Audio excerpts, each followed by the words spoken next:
is. Yes, it's Draven Taylor. Yes, I wasn't here yesterday. Actually, I was, but we got hit with a really fun storm that knocked out the power. And some people would ask, why do you live in a place where you get, power outages? We actually are in a good setup, but we're kind of in a unique setup. Um, this is one of the few places in the U.S. I would say that actually can get all four seasons within one day. And to kind of give a lowdown with this, because of where we are geographically in the U.S., we tend to be just south of where the jet stream usually is. Sometimes it's actually to the north of us. The jet stream is basically, you got three jet streams technically. You got one along the equator that goes from east to west. Then you have one that's halfway to the pole on the southern hemisphere, one that's halfway to the North Pole on the northern hemisphere, and those go west to east. So the one that goes west to east goes across usually around northern California to southern Oregon and across northern Nevada. And then it goes across usually between Idaho and Utah. And depending on where the storms are pushing and the pressure, if there's a storm from the north, it'll actually push the jet streams south of us. If there's a tropical storm, it'll push it to the north, or high pressure will push it around. And so, in simple terms, what it means that during the summertime, we get really warm summers here. And then during the wintertime, we tend to get more on the colder side of the winters, depending on where, the jet streams to the south of us, which usually is what happens. And then when you add the Rocky Mountains here, because we live right on the bench of the mountains, you get what's called a rain shadow effect. And that's where when storms are going over the mountains, if they have too much moisture, they'll dump as much as they can to get over the mountains. And we're right at the spot where they do the dumping. And the Rocky Mountains are not a flat line of mountains. They're kind of like a bunch of seas that are all sitting next to each other, and that's where you get the valleys. And we actually are at a location where the one in Salt Lake and the one that's up north, when those two hit, the overflow actually gets pushed to us, and then it creates a new storm. So we have the potential to get hit by multiple storms right there, and it makes it where you get really drastic temperature changes at times. And prior to, not yesterday, but the night before, it was prior to that, it was really warm here. And then we had a really big nasty storm that came in, and Mika and myself were helping with moving some appliances into the house, and we're running errands in other towns. And the storm came in, didn't think anything of it, and then yesterday we lost power, and it was because of how warm it was to how cold it was. It started out as rain, then it turned into basically what's like sleet, which is half rain, half snow.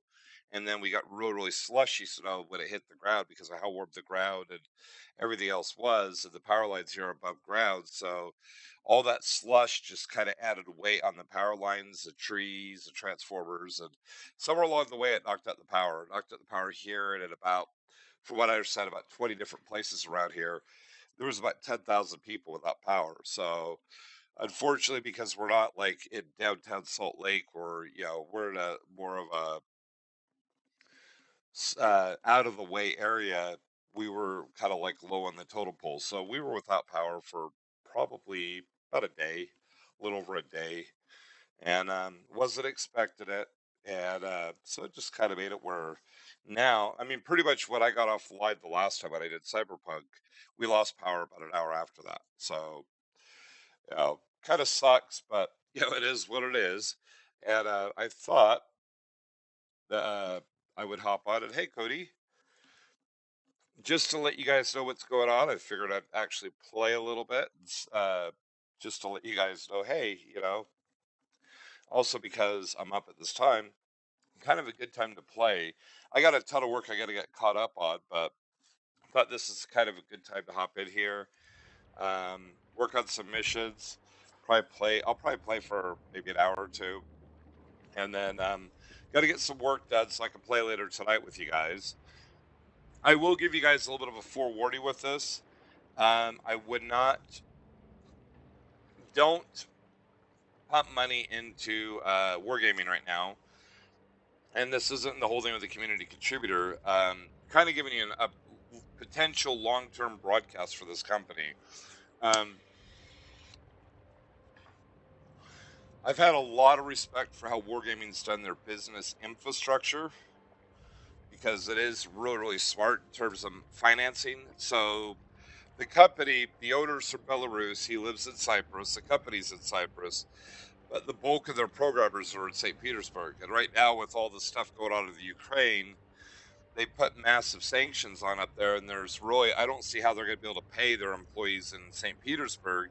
And that kind of poses a question that, to kind of get perspectives with this, Russia is one of the top three countries for computer programmers. And that's not a slight against the rest of the world. It's just, it is what it is. Them, Estonia, and I think Belarus is actually there too. Have really, really good programmers, and that's been one of their main assets as countries. And with unlike Estonia, and I'm not sure Belarus, but with Estonia, they go by the euro, but with Russia go by the ruble.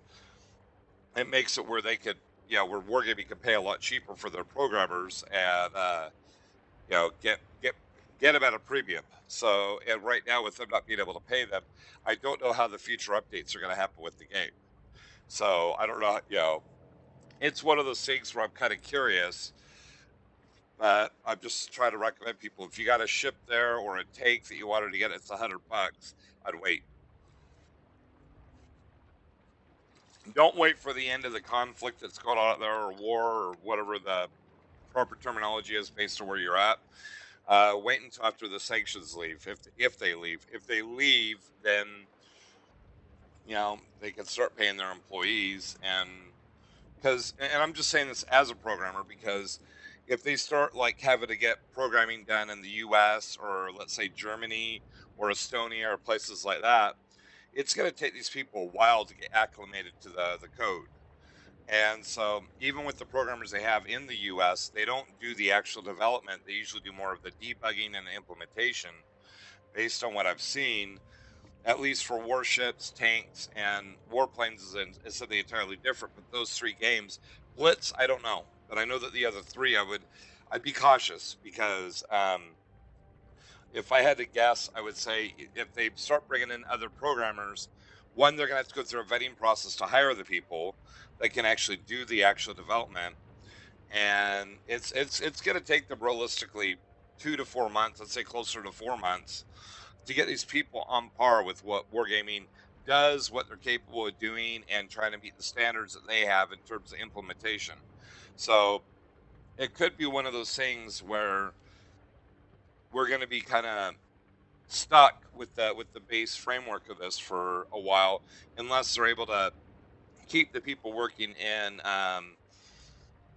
St. Petersburg, and they come up with some other way of paying them, which I don't know. I mean, I haven't really looked in it. I'm not going to really look into it. I'm just looking at it from media in Estonia and in Germany and in the U.S. and also in Russia. It looks like it's kind of a painful situation to be working from Russia on the internet. So just giving a friendly warning to people out there that play, because you could be seeing some major headaches if you buy something on a game that may have some stability issues in the here and now, just because they're not getting the support that they have in terms of their IT. And again, that's not a wargaming issue. That's just it's an international issue because of what's going on, and I'm not going to go into details with that, except for to say that right now, part of my language, but it's a clusterfuck. And you know, whether if I agree or disagree is irrelevant. It's a clusterfuck for businesses like Wargaming, or ones like Volkswagen's going to have a hard time with this because of a lot of their car manufacturing that's usually done in Russia that are now shut down. Stuff like that. So, just a heads up. Also with it too, the ruble's worth. I think it's worth almost a third of what it was. So there's problems at multiple levels, and I don't know what's going to happen with it. But anyways, going back to the game now that I've kind of gone off on a rant, and I guess that's kind of one of the fun things with this is I do rants, makes it entertaining. Gotta still work on this. Mika's been having a headache playing during the day because he says there's still a lot of cheaters that are playing. I don't know, because my sleeping habit's been shot. And usually, right now, I'm usually working, and I usually do this for a break. But I've spent the last 2 hours getting everything back up to par on the site, in terms of, and I still got a lot of stuff I got to get done. But I figured, I'm gonna hop on and play a little bit, see if you guys are here, chat with you a little bit, at least give you guys a heads up of what's going on here. Um, We'll have to see what happens later this week. So we have another massive storm that's supposed to be coming through here. I think I'm going to check real quick. Based on what they're claiming, tomorrow we got another big storm coming in tomorrow, and it's actually getting warm outside today. So we'll have to see. It may be recreating the same scenario, but don't know. That's the one they all say it's interesting with this place. Beautiful scenery. Excuse me, beautiful scenery. You got a huge variety of weather, but you get fun stuff like this. So let's see, complete all the chains, earn 2,500 Commander XP, which I can do. Also have to put some signal flags, and then I'll work on the personal challenges at the same time.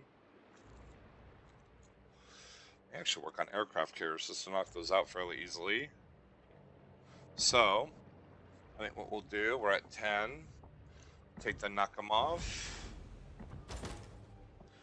And then we're going to go to exterior. And then for commander, we will grab this. Grab the dragon signal flags.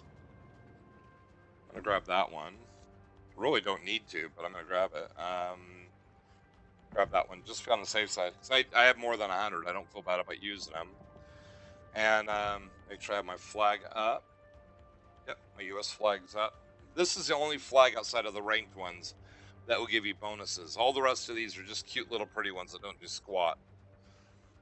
That's actually a cool, weird city. But anyways, let's see if I have any flags here for commanders.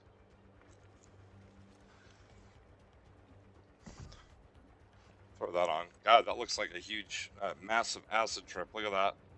You picture being on a different ship and having to stare at that for hours on end. I mean, it would be almost like those drawings, the little pixels that you kind of like, you blur your eyes out, you lose focus, you see another image within the image. I don't know, it just kind of reminds me of that, Anyways, we're going to drop into do some more. And hopefully, Cody, you're having a good morning. Haven't actually seen you in a while. And I know I kind of went off on a massive rant. People that know me, that's something really common. I brainstorm verbally, so kind of makes it where I have one of those brains that never shuts down. So I'm constantly thinking at like 30 miles an hour, or Mach 2 as I put it. And usually makes it where I have a hard time sleeping a lot of times. But it makes it where I'm kind of like a one person think tank. And if I have questions, then I kind of go down rabbit holes. And yeah, that's why I mentioned this with wargaming, just based on related stuff that I've been reading. Just in different, I read media from not just one country. And as of late, I've been reading it in France, UK, Germany, Estonia, US, Ukraine, Russia, and then I've been reading a little bit in Japan. And I actually do read it from the actual direct sources. I don't like with like Russia Today. If you read it out here, it's syndicated. It's actually being provided not from Russia Today. It's usually being provided by something around here, unless you got to make sure where the source is actually originating. Just because a company says it's Russia Today doesn't mean it's from Russia. So, hey, senpai. So, like, I've been reading a lot of stuff from um, just to know what's going on, because I needed to have a stance of Music Eternal, and I don't like doing political or social stances, and I had to do this more of. I did it more of. I should say a humanitarian stance, as well as a stance in terms of what a lot of the music industry is doing, and also with the stance of a lot of the royalty companies, because I deal with the royalty companies in about 8 different countries right now, technically 7 because of what's going on with the sanctions with Russia, and I'm kind of, they put me kind of in an ethical dilemma business wise. So because I'm not a, my stance when it comes to wars, you don't go out there and start waging wars unless there's always a third party in this. You got the attacker and the defender, and then you have the third party, which are the civilians. And when the civilians are getting dragged into it and you have all out attrition, I think whoever's defending the civilians and their culture and who they are as a group, those are the people that you should be honoring in this. And that's where Germany and where the European Union, the US and all these, where they're going. I'm doing it more from a humanitarian standpoint, like I said, in the music industry, but also there's certain businesses I have to keep an eye out with because they make it possible for me to be able to actually have a presence in the music industry in certain countries, and those are the royalty companies. So, oh, Congo's tier 5. I could actually do a Congo. Might be Twinkie. It's gonna be a bumpy Okay, ride. so let's see. Shipwise here, they have the... I'm actually going to drag myself up in TeamSpeak so I can actually... I'll go into random battles for anybody that wants to chat. I usually keep an eye on what ships they have. The Ohio's going to be a problem. The Vermont's going to be a problem. Venom doesn't have squad for AA. The Akazuki, 2 tiers lower, but it still has decent AA. I have kind of like a Bible of what I do when it comes to aircraft carriers. I'm not too worried about our Haragumo. Our Benson may have some problems here. There's the Vermont. First I do is I try to spot as many of the enemies as I can, and then I try to work over the destroyers, which is why I grabbed the dive bombers, because they hit hard. They're not exactly the easiest to hit with, but they're better than some of the others. I'm going to actually come up here, not to get my planes blown up, but I'm assuming try to help out with the Benson, because he's going to get his crap focused. Yeah, he got slapped pretty hard.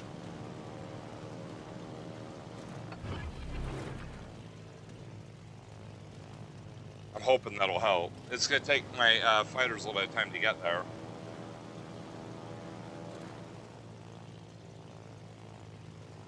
And also with the dive bombers, if I have to go after something with strong AA, I've got enough range I can actually be, I have a chance of hitting them. Damn, there's the Akazuki, oh well.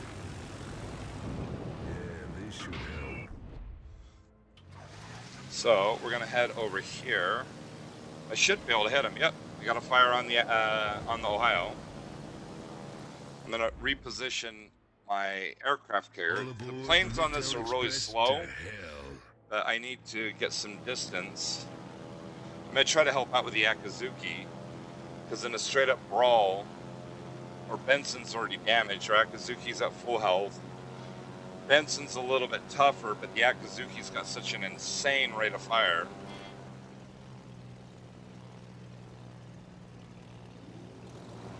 Okay, I'm detected, so that's the Akazuki up here.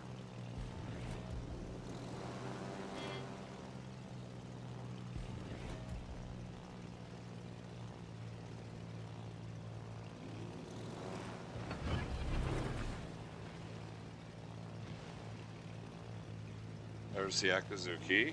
Oh, he might get torped here. Yep, you got a torp.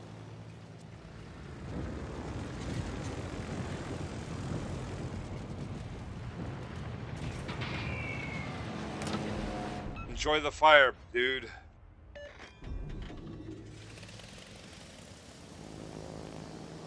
Yep, that should be a sticky fire, because I figured with that torp hit, he's flooding. They got a midway. The midway's gonna drop a ton of torps.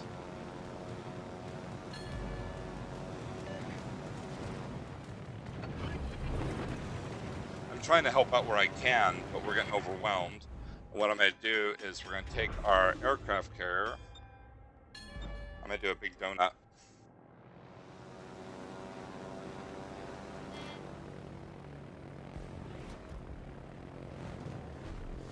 Okay, so the Akazuki's dead. Ohio's trying to hide.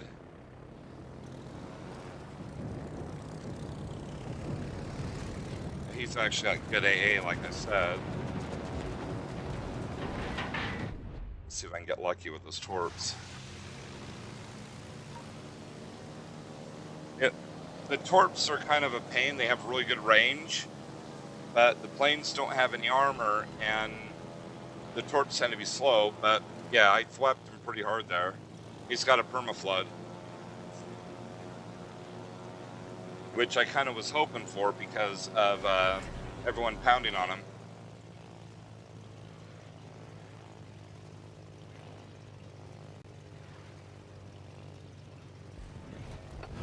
Just in time.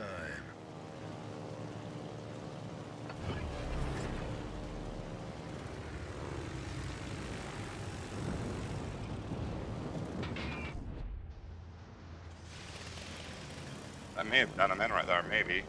I don't know if yep, they hit. Trying to help the Benson. Yep. Okay, cool, the Montana got him. And if you notice, I focused on one plane type. Now I'm starting to work on the others. Main reason why is because of the fighters. Yoshino's got pretty good AA. I mean, he should be okay against the dive bombers. Right now, what I'm trying to do, I need to go up. Oh, shoot. Okay, I'm going to take these guys, throw them at the Amagi, and then I need to get my dive bombers, my bouncing bombers and my dive bombers over to sea to try to deal with the Shimakaze.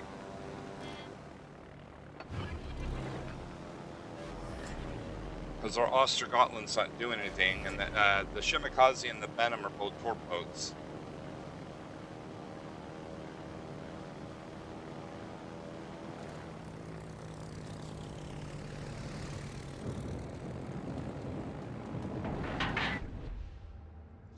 On bouncing buddies. He's in smoke. I tried to do a wide spread on the Amagi just so I could get some hits on him. With the fighters there, there's not a lot that I could do. I got a couple torp hits, reset the cap. But this is the bigger threat here, is the Benham and the Shima. Looks like the Shima's hiding in smoke. Torp boats torp planes would have been better, but I was hoping. Just in time. I have a better chance of hitting with these. That's what I was kind of hoping for. And with no ships around here, I was hoping that he wouldn't have dropped smoke. And since these things drop all or nothing,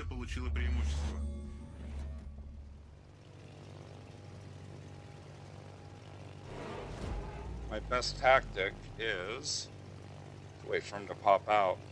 And I'm not flying directly over, because he's got such a good concealment. Oh, there we go. Ate a torp.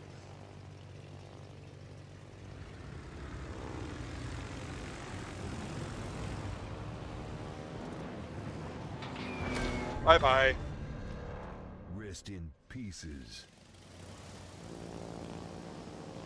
I'm going to drop a load on the De Grosse here, and then I'm going to go after the Benham. If we can get rid of all the destroyers, then we will have a certain level of air supremacy here. Well, we'll have, not air supremacy, we'll have supremacy over what they get attacked.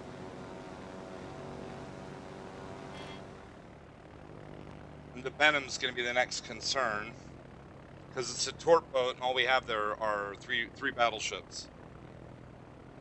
Coochie coochie. So much for anti-lock brakes.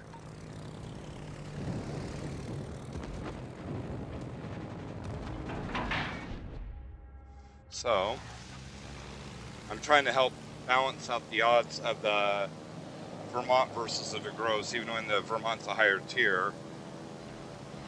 There we go, 2 torp hits.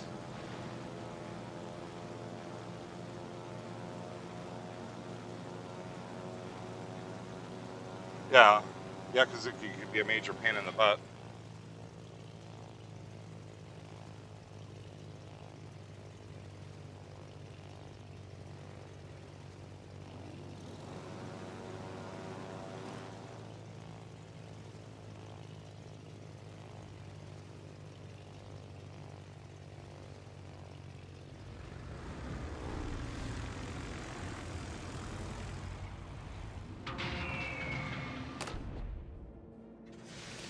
Yeah, I wasn't certain if I could hit him with those, but I didn't have any fighters. Wow. Okay, we got to move the aircraft carrier All aboard the over Midtown here. I Express got to to deal with the hell. DeGrosse.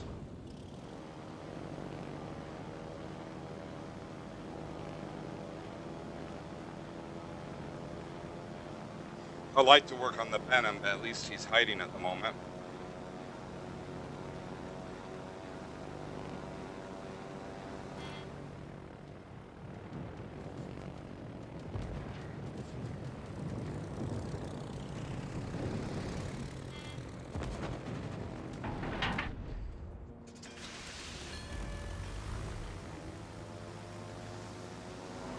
I don't know if those torps will hit. We'll see. Oh, yeah. Oh, yeah. Wait, he didn't like that, did he?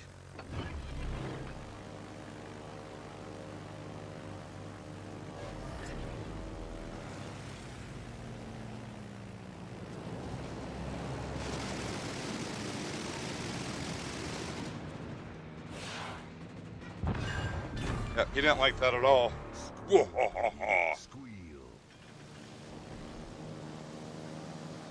So, time to go after the Venom.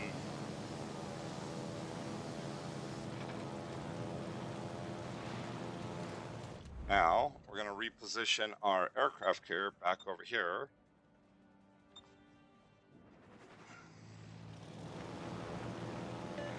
Okay, he's detected, so the Venom's got to be outside of his smoke. I like it. Time for some fisting.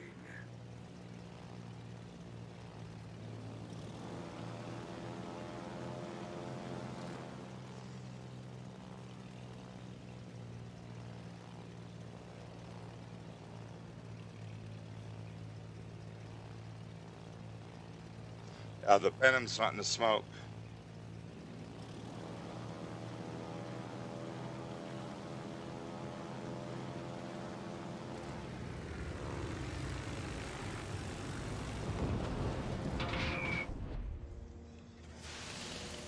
I'll get you guys fighters.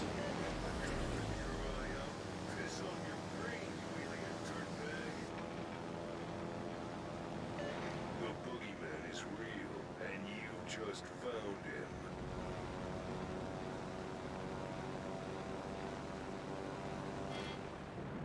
So what I'm going to do right here is I know roughly where their Looks like we're about ships to reach our are. final If my destination. planes get detected, I know roughly where their DD is, as long as there's nothing else in my detection ring.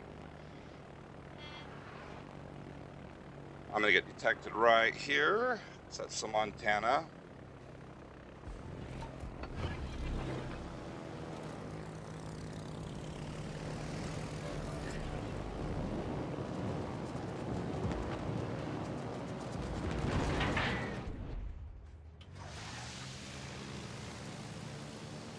Part of the problem that we have is all of our DDs are hiding, except for the Ostergotland. So pretty much I got to whittle down their... He ate 5 torps, wow.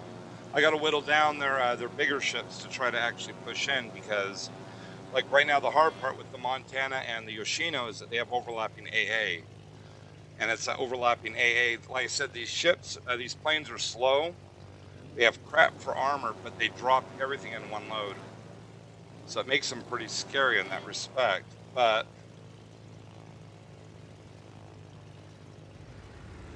Looks like we're about to reach our final destination. I hit them with those. Got a fire on the Yoshino. Наша команда близка к победе. Oh, I understand, Dirt Dog. I appreciate you coming in.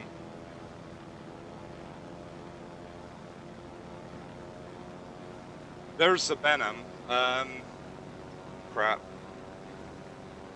I would love to be able to help the Ostergotland because he's been really, really helpful in this.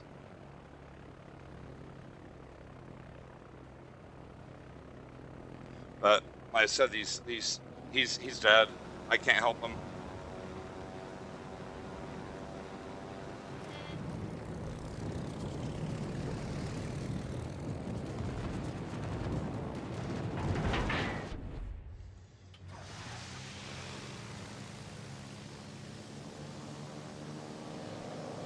So about the best I could do in this is try to pound B and try to keep it protected. And if I see the Venom, kill it. Just try to do what I can. I don't think I hit the Yoshino. Yeah, he was going pretty slow.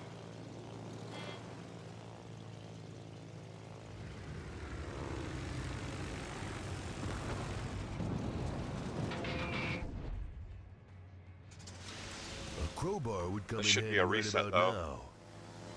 Yep.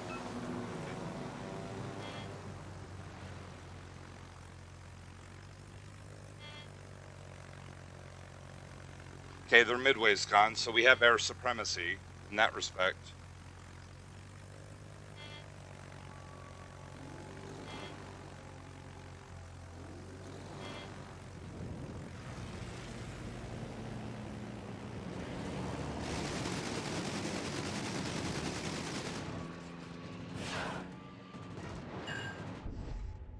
Okay, so what we're doing right now, I'm gonna have to work on the Martel as well.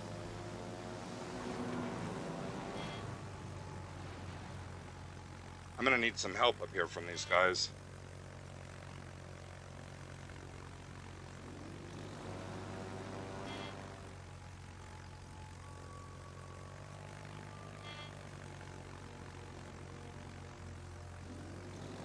End of the line.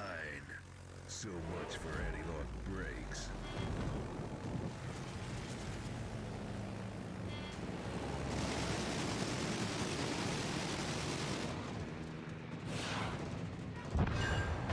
Woohoo! Okay. Eat shit and die. Yeah, Duke, you tell him. Okay, we're going for the Martel now. Nice job.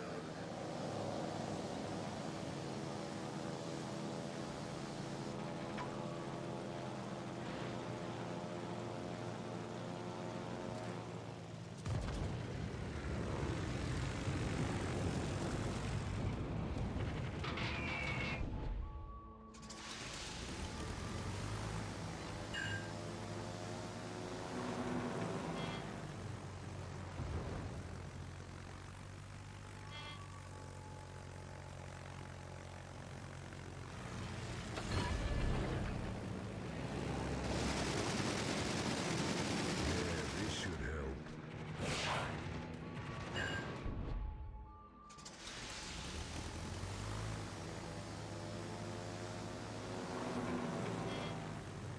Oh, Martel, you were so screwed if that fire doesn't get you.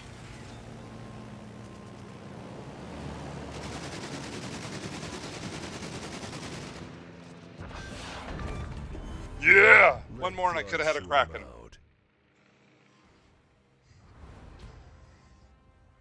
I think that's a personal best in the Nakamov.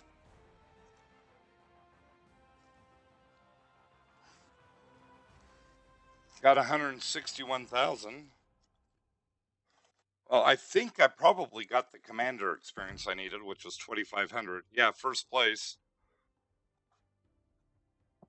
Oh, let's take a wild guess and see. 36,000. I needed less than 10% of that. Woohoo! So, yeah, our mission's done. Now we're focusing on fires, which, let's see, had 7, but there's other ships I could do better for fires. Got a super token. So we're going to strip the sucker back down to normal because like I said, I got that done. So we'll put on the regular camo, go to signals, demount all, take that one off. I got Ovechkin on this. Yes, he's a hockey player, but he's got good skills for the Russian aircraft carriers. Oh, I had a message from the programmer.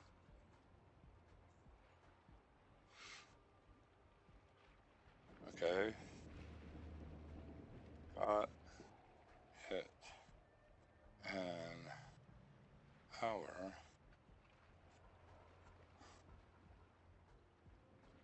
Okay, cool. He wanted to know if we had power because he came in from out of state, from basically half a country away, to help me out with some projects on Music Eternal, and that was kind of where us not having power because he's only here we only have about 3-day window.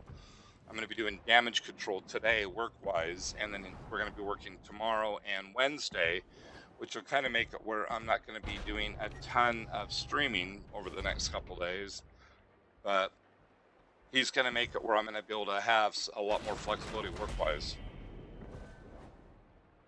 So it's going to work out. Let's see, we got resources.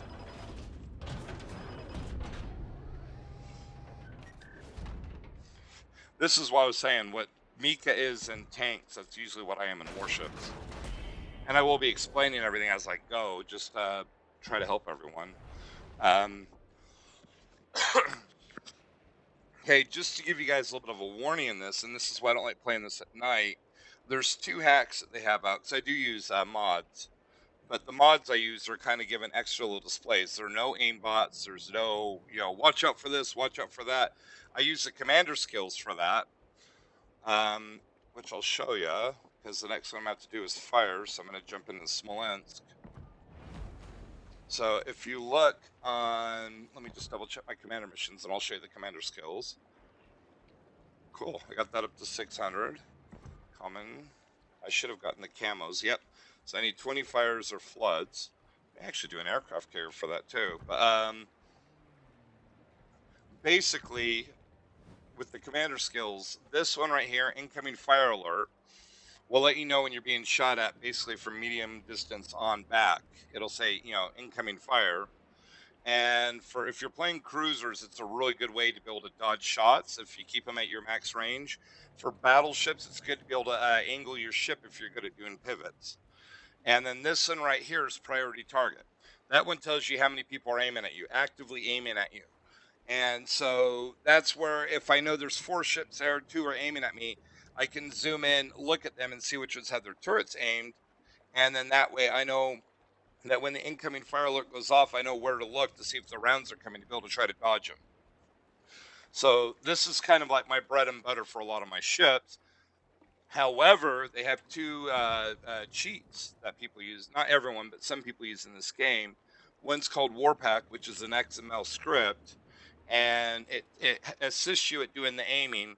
That one I've been able to dodge. I know how to dodge it if I'm playing my A game, and I actually know where they're shooting from, which is why those 2 skills are so big. The other one I'm still trying to figure out. It's a jQuery script, and it actually seems to work before they shoot. And I'm almost thinking it's offsetting the commander skills, and so I'm trying to adjust to that. And I'm trying to consider it as a challenge, but it's just, when you have one person playing that way, it's doable. When you've got like 6 people on the enemy team doing that, it's kind of like if they're hitting you from one side, you could deal with it. But if they're hitting from multiple sides and they're able to hit that accurately, it makes it where it's almost impossible to deal with. So I'm still trying to figure it out. But anyways, we're going to do the Smolensk. I need 20 fires or 20 floods. Well, a combination of the 2. This thing's got 16 shells, really, really high rate of fire. The drawback with it is it's got tinfoil for armor. It's got a really bad citadel. It's got good AA. The rounds aren't as floaty as a lot of other ships, and it's got a good reload. It's what I would call an HE spammer, a high explosive spammer. Unlike tanks, HE on this, you'll start fires, you can knock out modules. Some of the modules, like AA mounts or secondaries, you can permanently blow up that way, and some you can damage and even knock out if you hit them multiple times, like torpedo launchers or turrets. But usually with those, you need higher caliber, and this is small caliber.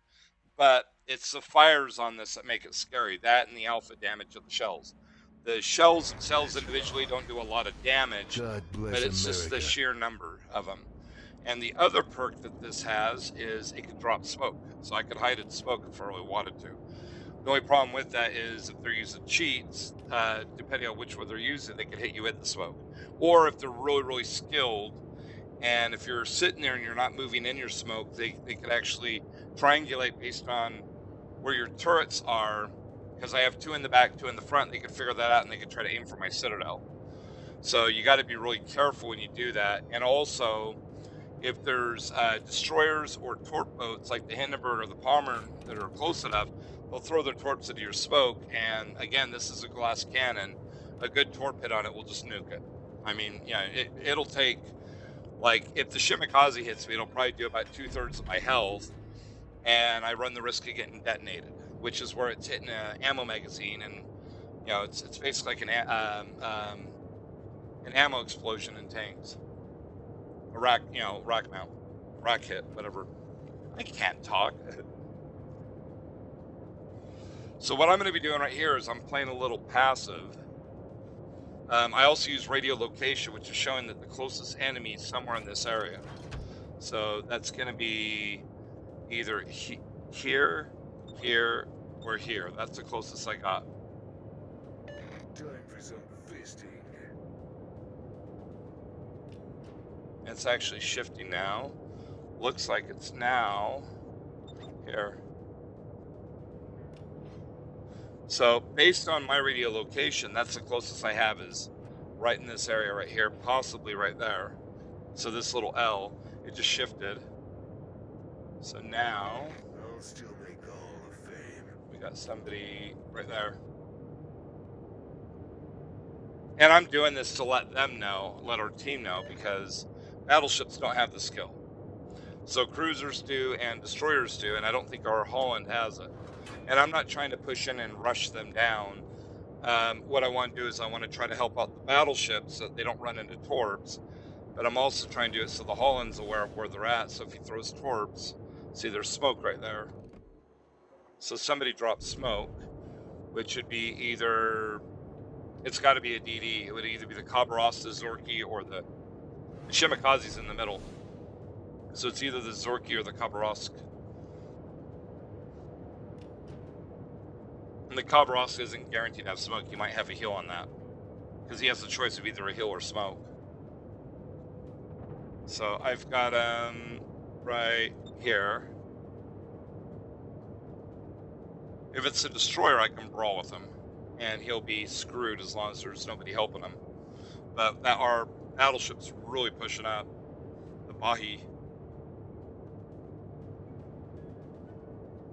And if he's not careful, he's going to get his ass torped. It's basically a Pan-Asian version of the Izumo, the Tier 9 Japanese battleship. I'm getting focused. That's why I'm angling away. Yeah, Kremlin. That might hit. Oof. That was bad. It was basically an overpen. I got a fire on the Zorki, which is good. Our Bahi is pushing up.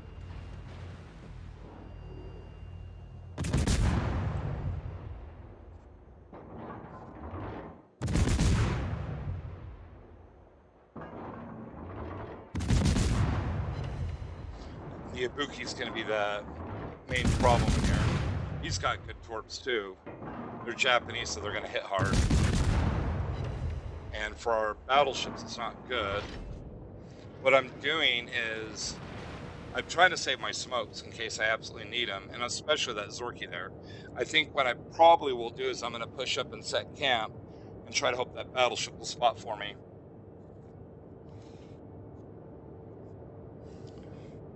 Because we're going to have to get rid of that Ibuki. There's the Zorki.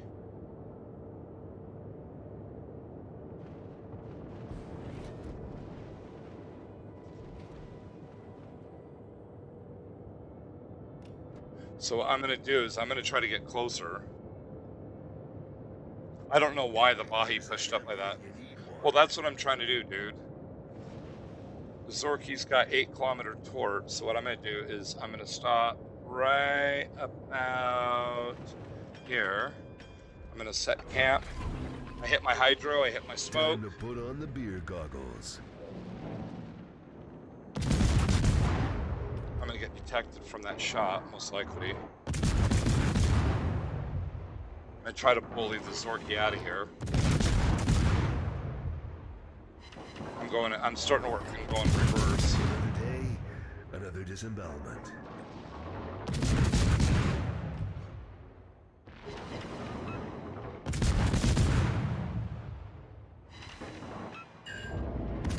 Took out a steering temporarily.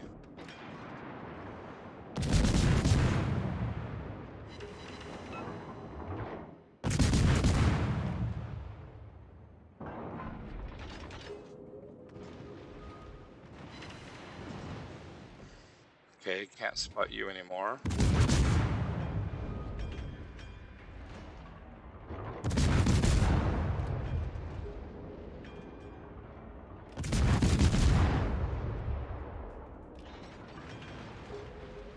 See, everybody's hiding behind one island, which is cute, but it's stupid. Our team There's is the taking the lead. Torbs. We have the cap advantage. I've only gotten 2 fires, but it's because I'm trying to be careful here. I'm gonna push out.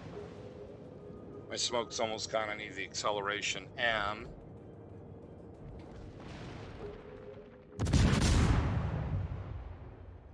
this is the biggest threat over here because we have so many battleships.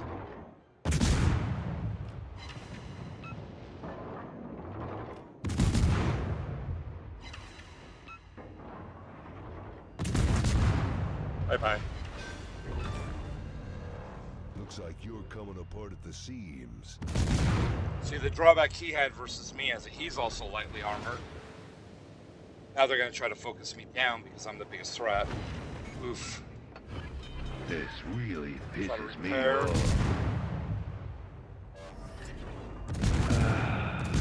Much Now the better. biggest threat for me is This really pisses me off. I got 3 people aiming at me. I'm missing a turret temporarily. The drawback for this Kremlin is that he's really, really strong on the bow. So my shells will have almost no damage on him. And what I'm trying to do is I'm trying to get 1 distance so I can start dodging his shots. 2, trying to get a fire. Somebody else is shooting at me too. Really working me over.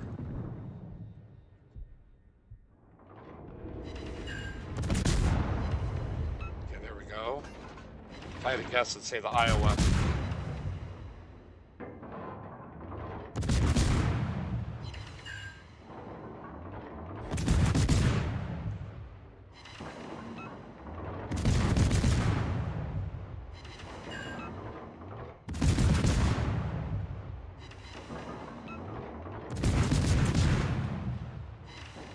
Okay, he's got 2 fires.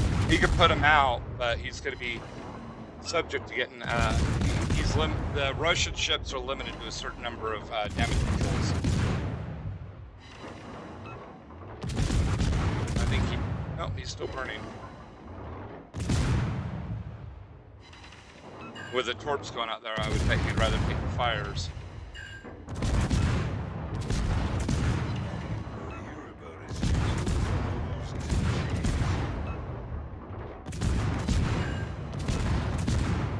Trying to kill him with 1,000 cuts.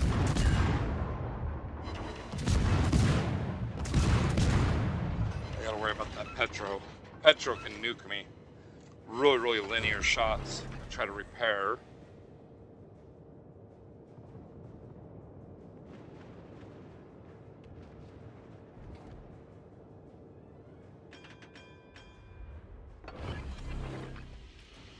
Time to put on the beer goggles. Okay,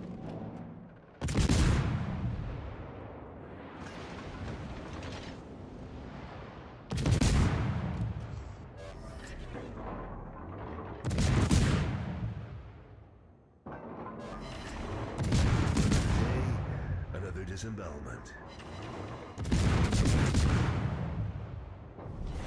Our team has taken the lead.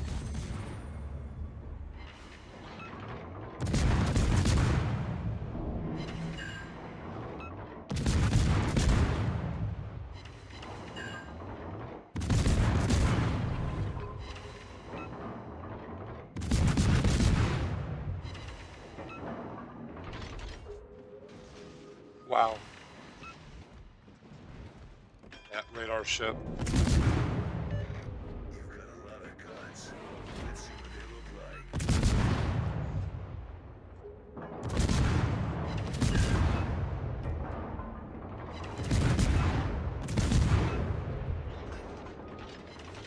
I'm gonna get flapped, but there's not much I can do. That Petro's gonna light me up like a Roman candle in terms of detection.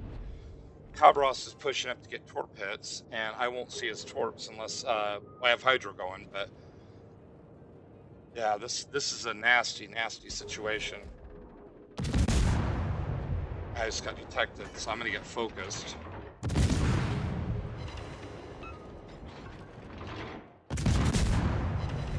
Try and do what I can.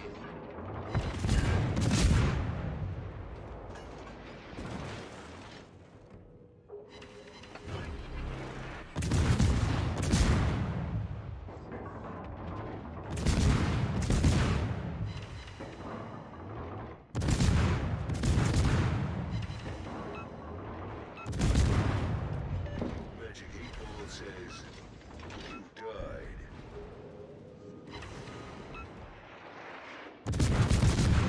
Oh, this is gonna hurt. Shit, I'm in the middle of a turn. Oof! Yeah, he citadeled me. I got a fire on him, but he citadeled me. I didn't realize that they were gonna be circling around the island like that. I figured they just pushed straight up. So boo-boo on my part, but I did the damage. I mean, 9 fires out of 20. Our team has taken the lead. Our Holland detonated their Petro. So I did my part in this. I tried to help out the battleships as much as I could. I got rid of the DD. But it doesn't help when the Thunder pushes out by himself and the Bahi's hiding. And the Holland, I understand what the Holland's doing. He doesn't have smoke, but I think he was playing a little too passive. The dude's still at full health. Especially the fact that they had no radar there. And I'd gotten rid of the Zorky. So the Khabrovsk wasn't there. The Shimakaze was in the middle. He could have actually been a little bit more aggressive and get the torps out there, because the weakness of the Holland, the concealment's decent. It's not great. Doesn't have smoke, but the AA's wicked on it and like really, really good. And the torpedoes reload fast and they shoot really fast, even when they don't do a lot of damage.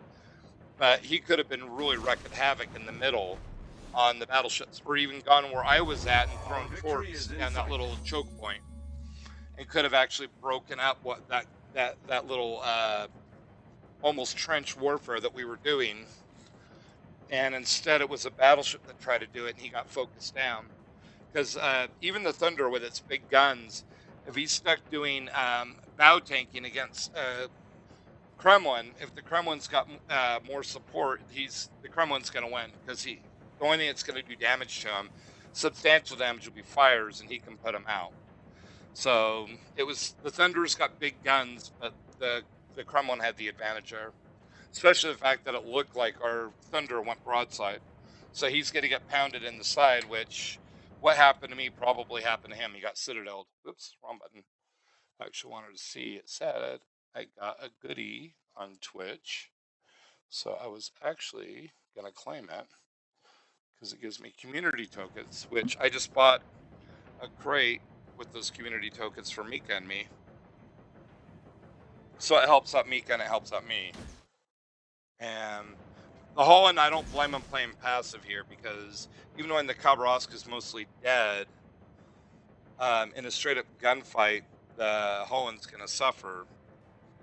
And that's where, if we have a Hindenburg Yoshino and a Khabrovsk, it's better for him to focus on the harder targets, like the Iowa. And, you know, if he goes in there and brawls, I mean, he could torp the shit out of the Iowa. He's the only one that really can. Maybe, well, him and the Yoshino. But Yoshida's torps are slow. But this guy, again, I think he's still playing way too passive. When our Yoshino's having to play aggressive here, and I think he's going to die. Maybe.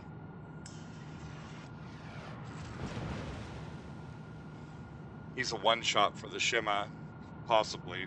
Definitely for the Khabrovsk. Doesn't matter, we won. And that's something else with warships. I think the caps are paramount. This is kind of where I learned it. But in tanks, the point tick is a lot faster on tanks. Well, on tank splits. At first place.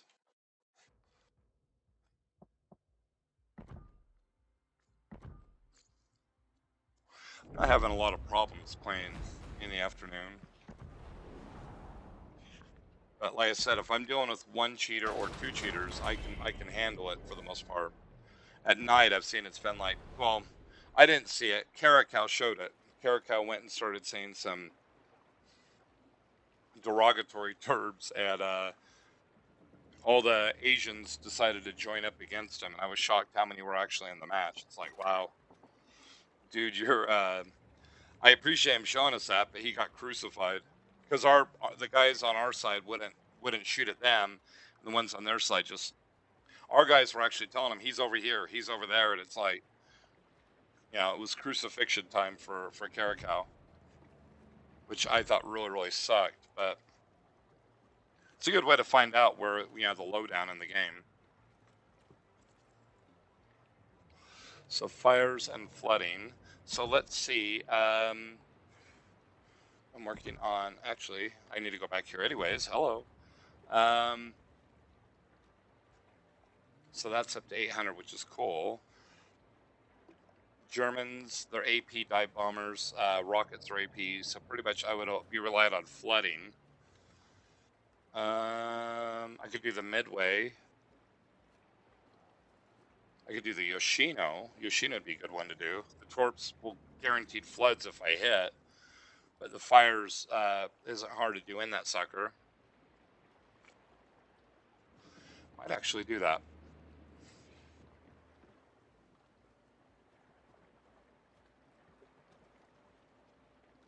I think I will.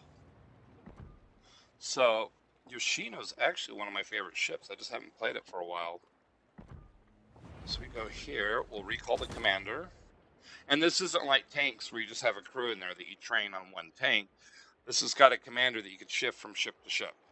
And the commanders, where in tank splits, everybody shares like the base same skill set, where they go up by levels. In here, you cater your commander to your ship, to the ships that they're going to be in. So like this one,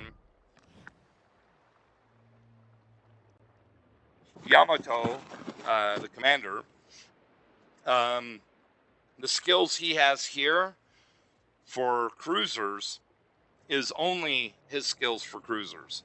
If I go to, let's say, the Zhao, Commander Taro here, his skills are different. He's got less points. He's got 19 points, whereas in Yoshino, Yamato's got 20. And the max is 21. So, used to be 19, but they kicked to that. They changed the skills. They got rid of some skills, which I understand why they did it. I wasn't a huge fan of it, but, the one thing, these are all the special abilities of this particular commander. I took up the tracers, because I don't want people knowing I have a special commander in here. I left the fireworks because only our team sees the fireworks. And probably the only skill on here, I'd be tempted to put Last Stand. But this is a battle cruiser, not a cruiser. And I usually use Yamato on my battleships. But I figured on here, because it's a different set of skills for each ship type, I'd throw them on here and just keep on working on getting them up to 20. I mean, up to 21. So, we're going to drag him into war. And even when the Yoshino's a battle cruiser, me personally, it's got a pretty strong bow, but it's weak on the sides. The AA's pretty good on it. Plus, you get a fighter. The biggest strengths it has are long-range torps. They're slow, but they hit really hard. And long-range guns. The guns are about 21.5 kilometers, and the torps are 20. So for me, it's more of a battery support. You play more of a support role, and the fire chance on the HE is actually pretty good. People are dumb enough to go broadside. The AP is pretty fearsome, but the HE on this thing rocks. And if I'm using AP, I'd rather use it at medium range on a broadside ship or closer, because you can citadel pretty much almost anything in the game. But at long range, I would prefer to use the HE, because the base damage. You won't get the peaks you do in AP, but you'll have a better chance of doing good damage. And you have this thing's, because it's a battle cruiser, you got a really good chance of starting fires. The work environment sucks. And on the but I mini bet the map, you can benefits see are the nice. rings. I go where I These please, rings on the and I outside, please the where I outermost go. one is my guns, and the one that's the innermost right there is my torpedoes. So this thing is really scary on what it can do. But again, it kind of gets the disadvantages of both the battleship and the cruiser. So battleship wise, if you get fires on this or floods, they go about the same duration as a battleship. And then the armor is in between a cruiser and a battleship, which is why the bow is actually fairly tough, but the sides tend to be more squishy. So what I'm doing is I could go towards A over here. The A and B tend to be choke points, and this is more open water. So I will go over here, use my range to bombard, and try to help support C. I don't know if that's going to be a good idea, because it looks like our guys are ditching C. Which is really stupid, considering we have a Benson over there. I'm showing stuff at B, but that's just because it looks like everybody's playing passive.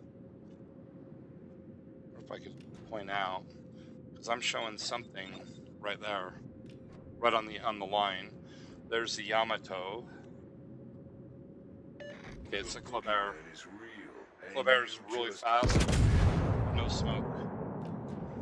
So I'm probably didn't lead those enough, but I was hoping with him doing a turn, it would bleed his speed.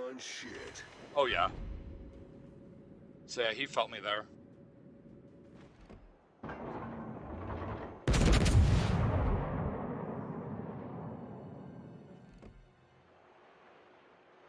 Shoot.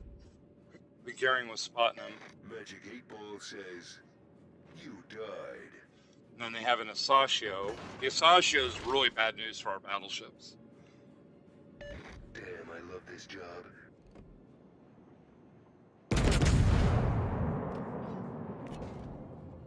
I can't launch torps yet.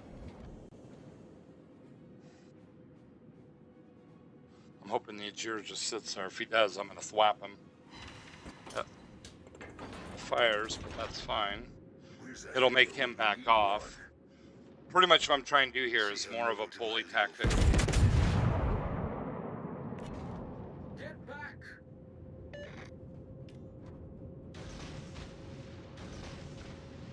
Come get some.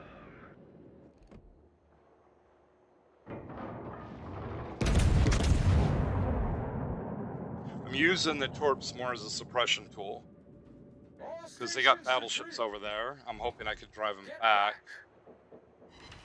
Okay, there's a fire. Time for some fisting. I got torps on the other side I can use too.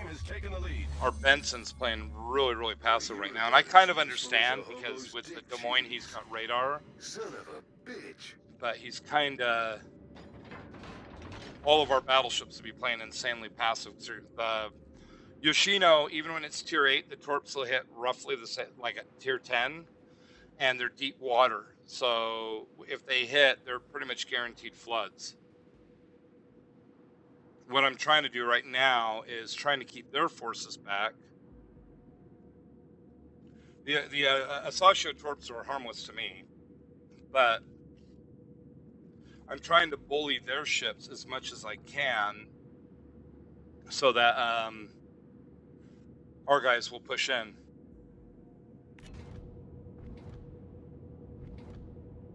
Die, you son of a bitch. You want fries with that?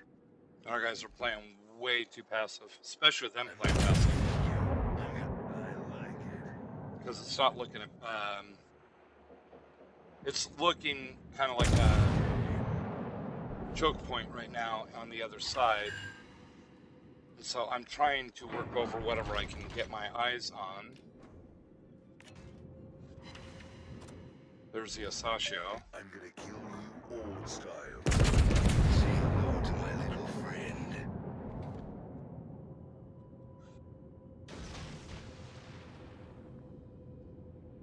Just hope that the Yamato keeps pushing. If he does, he's going to have a bit of a surprise.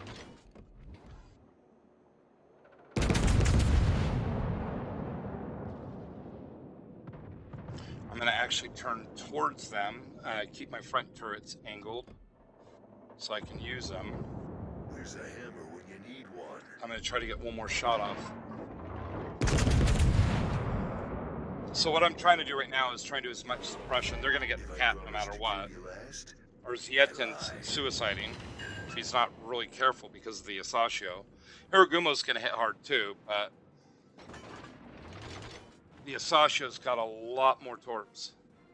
I'm also doing this too because I'm hoping the torps on the other side will reload. If I promised to keep you last, I lied. Zietin's pushing in, so I won't throw a torp shot. I'm getting shot at. If I promised to kill you last, Should be the Yamato. Yeah. Which is why I'm turning away. That's where those two skills play a huge factor. Because I knew the shots were coming in from there. I got a fire on him. suck it down. If I get 2 fires, so damage control, and then it's just trying to relight the dude because he can't put out the fires at that point.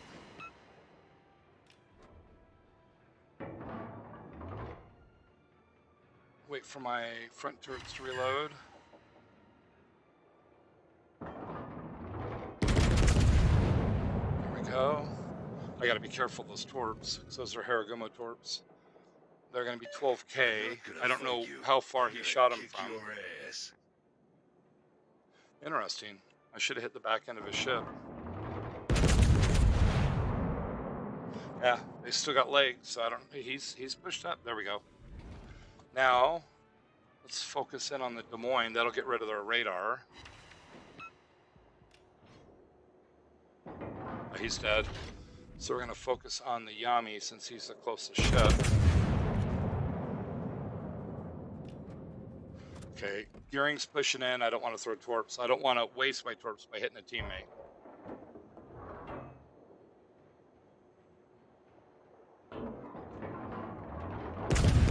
Oh, it's Cody.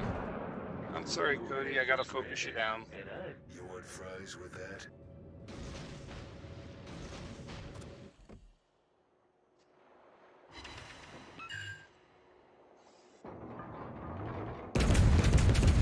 Because for me, you're the biggest threat. This is still a really tight game, even when we have the point lead.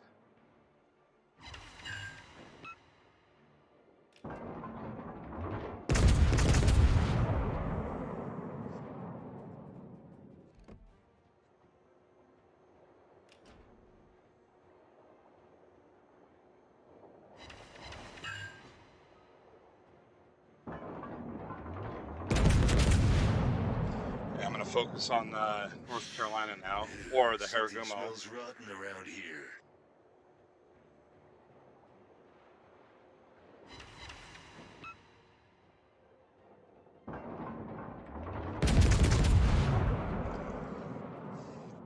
Plus side, this is a pretty target-rich environment. The downside with it is we don't, outside of the destroyers, there's no support. So I'm trying to help them as much as I can, but I'm kind of not very effective overall just because of the fact that I can whittle these guys down. And I do have big guns, but they're not battleship guns. Okay, I knocked something off the Hiragumo. That right there kind of turned this tide a bit.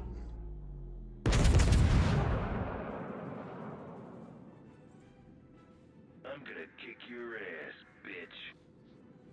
And Cody, you just got F3'd.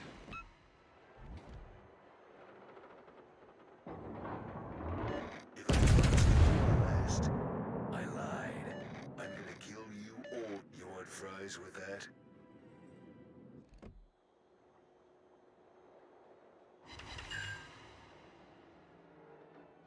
I'm gonna kick your ass, bitch.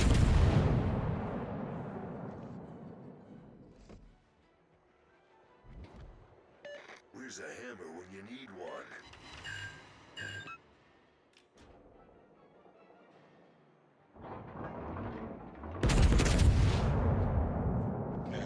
here shooting at me. He's another battle cruiser. So I start turning. That's, again, where the bread and butter of those two skills comes into play. Cody's hurting right now. He's dead. Sorry, Cody. I didn't even realize it was you until I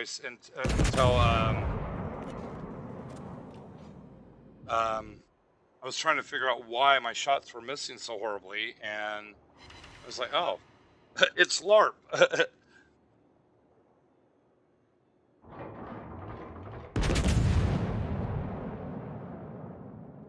I don't know why our Benson's shooting.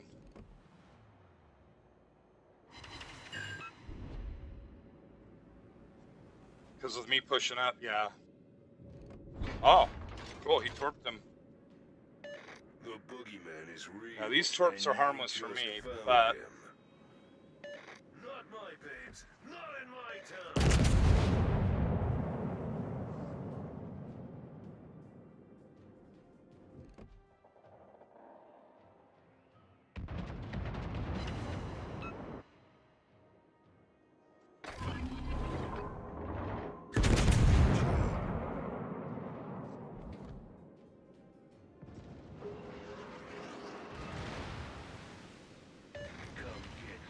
This could hurt. It's a battleship shooting at me. I'm probably gonna get thwapped. Not as bad as it could have been. But I got rid of the Asashio. I'm a mushroom cloud laying motherfucker. And Haragumo, if you're not careful, I'm gonna be thwapping the snot out of you. Say hello to my little friend. Yep. Oh! Oh! Oh yeah. Woohoo! I survived! I will survive!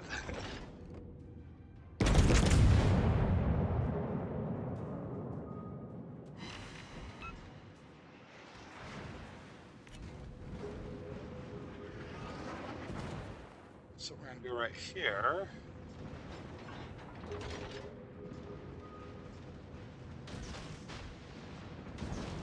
So it looks like he's trying to form out.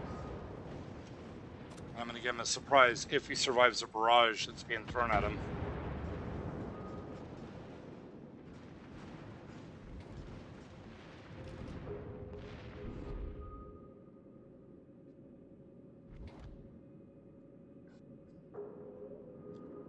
Look left, Schlieffen.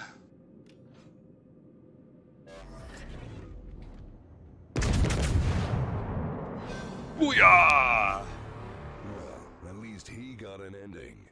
Yeah, Duke, you tell him. At least you have an ending.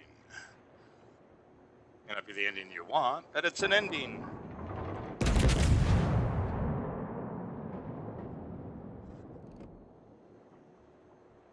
Oh. Hey, Cody, that was actually, I was not expected that.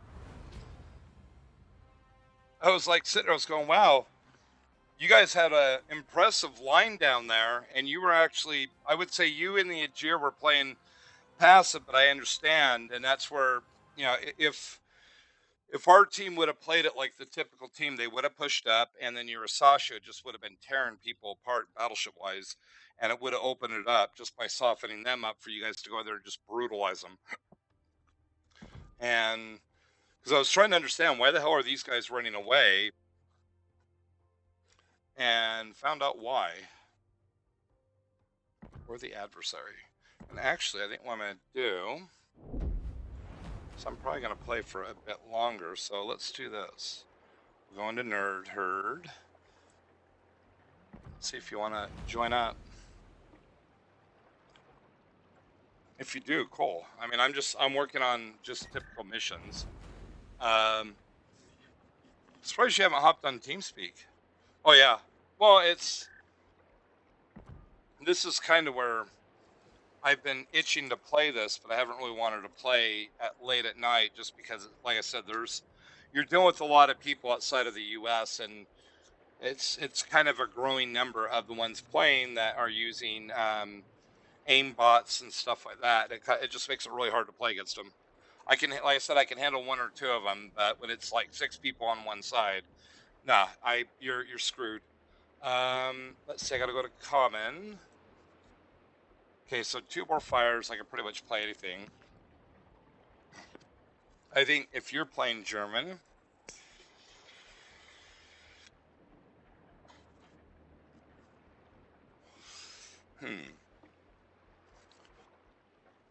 actually, just for the sake of, let's see, yeah, I'll do the same. I'm not gonna play the Kerr first. I've been kind of having fun with the Schlieffen. I need 2 fires, so it's not hard to do.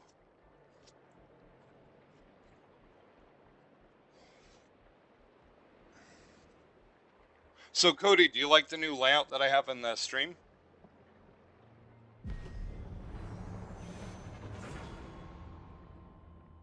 It took me about a day to do, but it was more the fact that right now I can get, I have both Twitch and YouTube players that are in the chat that's on the screen, and getting that to work was kind of I had to do a little bit of digging to find the best resource.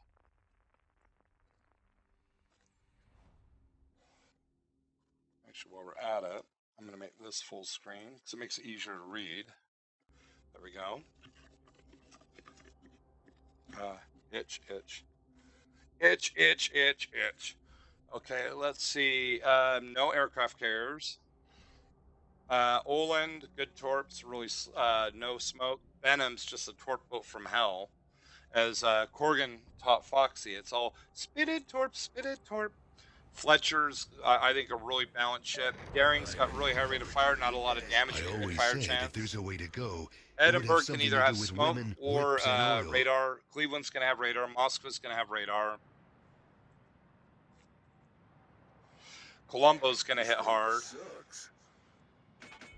Rupert's basically an offensive ship. Good guns, good secondaries. Armor's suspect. Grossa's got a good turtleback armor. Colombo, weak citadel, good base armor. Sap's absolutely scary. Montana has actually got really good superstructure armor. Decent citadel armor, and the guns are hit pretty hard. And his AA is probably a little bit better than the Columbos, and I'd say he's probably got the best AA on their team. Not that it really matters. In this particular match, I'm not a huge fan of what they're doing, but I understand. Especially with them having two, potentially 3 radar ships. The Kitakazi is more of an AA platform with a bunch of fast guns and 1 torp launcher with a fast reload. So he's going to play this a little more passive because Benham's got better concealment. The Fletcher should have better concealment. And the Oland will probably be a little bit worse, and the Daring will probably be a little bit better. So he's going to play a little bit on the passive side, which I don't blame him. I'm going to help out with the Rubric.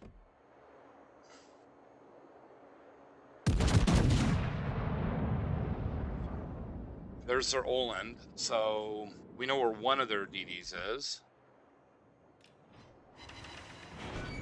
Little love tap there. I'm gonna pop my secondaries on him. I'm gonna try to help the Austin because it's basically a light cruiser. Pretty scary guns for what they can do, but he has shit for armor. If he's not careful, the Rubric can just nuke him. So, okay, they have the Edinburgh over here. Come on, pop up. Thank you. And he's another light cruiser. He's got short fuse AP, though.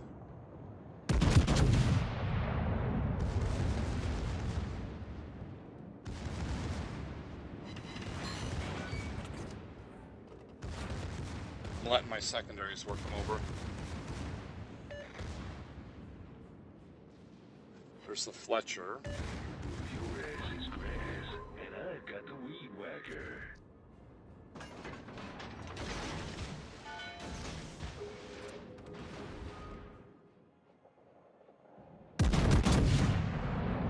So, what I'm doing right now, I'm actually pushing back, and it's not trying to run away. I'm trying to keep some distance because of that Fletcher. That Fletcher's going to be my major problem.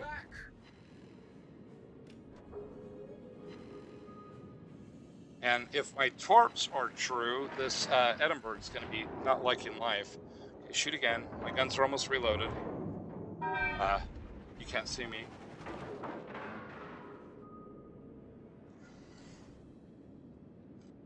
So what I'm going to do, if you notice, I don't have radio on this. I have incoming fire alert, but I don't have radio location, so I don't have any idea where the Fletcher or the Edinburgh is, unless they shoot.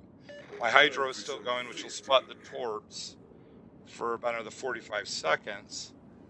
I'm not detected, which is kind of my barometer of how close they are, because my detection for ground force surface is right here. So the Fletcher's kind of hiding. Die, you son of a bitch. And the drawback with these torps is that they're really, really, really slow. But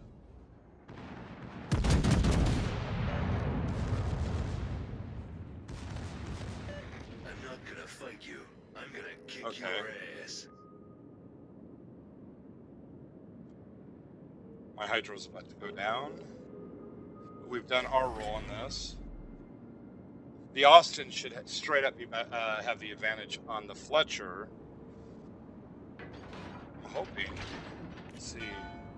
Yeah, my torps aren't ready on the other side. This is one of the battleships that's actually got torps. If the Austin radars, I can actually help.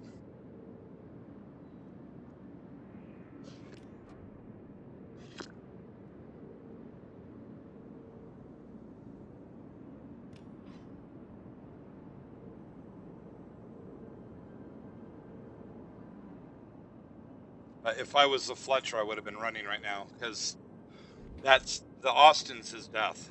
So you'd be stupid to stay there. Not that I'm calling him stupid. I'm just saying that it's a noob move.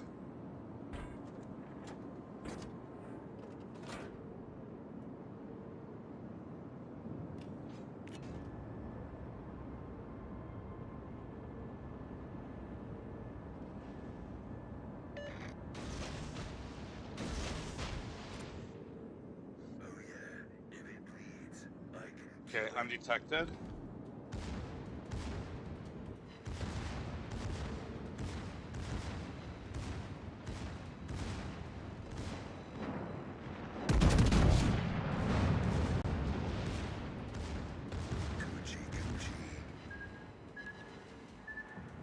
Yeah, I'm gonna eat some torts here. This is gonna fuck up my hair. This thing's not designed to handle him, but he's got to deal with my secondaries and Better. the abuse I can dish out. Just getting warmed up. Thank Arrivederci, you. motherfucker. See, I could have backed off there, but I figured with Austin there, I wanted to support him because odds are highly in favor that he could nuke him, and it just opens up the avenue where not so much for supporting him on the Fletcher, but these guys right here, as soon as they see him, they're going to focus him down. So I was trying to give some support on that respect, because the Fletcher and the Orkin and the Tall Inn are going to be the paramount ones if we're going to have any chance of getting rid of their destroyers. Say hello to my little friend.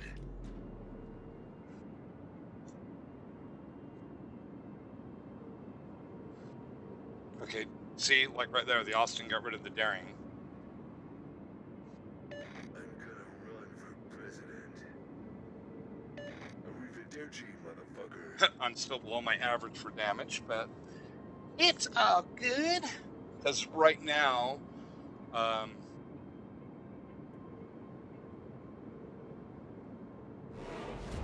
we got them on the run. We need the caps. Even though we have the point lead, right now they have the tick lead. So we're getting 3 points every 4 seconds, they're getting 6. Which means where that Oland and the Colombo are, we need to get something in there to get the cap, which means we got to push these guys further back. Usually on this map, my favorite one is A because it's open waters. B and C are usually choke points. And right now you're seeing why, because you're that Colombo, even when he's going to be a focal point to getting pounded on, if he plays it right, he's going to be stuck in there like a tick, and that's kind of where it's going to be. We're going to have to push him out. That's kind of why I wanted to go this route, because if You want wait, fries with that? Olin's going to be hard to hit because I'd be blind firing. But if the Ore can spot the Colombo again, I can shoot.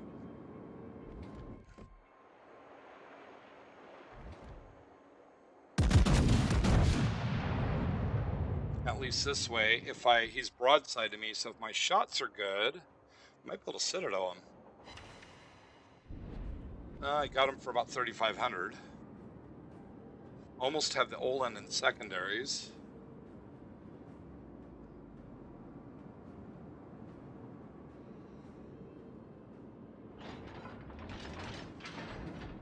Try to focus on what support they have. I try to go after the focus on getting the Rupert not to push straight up.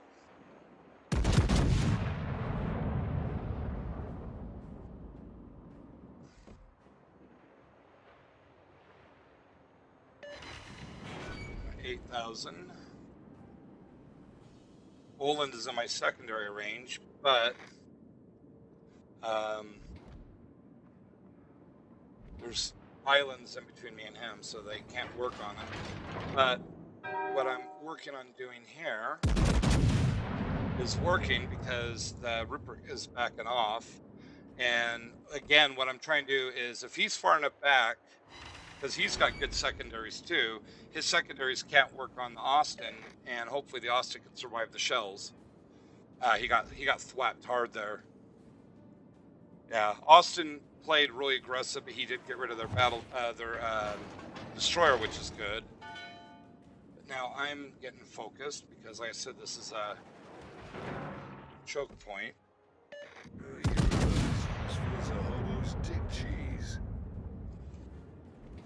And I'm actually angling because the Moskva hits really hard. I think they're 220s. And the Schlieffen, as good as it is, offensively, it has shit for armor. So, and the Cleveland now is going to try to light me up. See, I'm getting focused right now, which is fine. Damn. Desert road, no gas, and no chicks. Start repairing. Coochie coochie. Oh, crap. Coochie coochie. Come on. Oh, damn it. I was able to pivot part of it. Much better. I got to get rid of that Cleveland.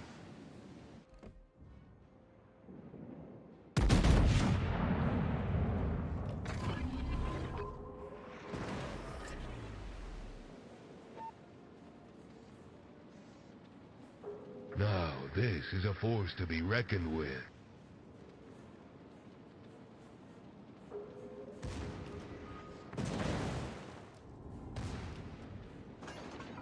So I'm pushing hard here. I'm kind of putting myself into a suicide position.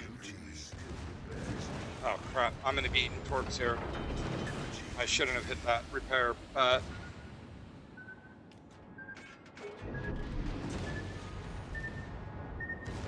because I'm going to eat one here. That's a flood. Damn it. Much better.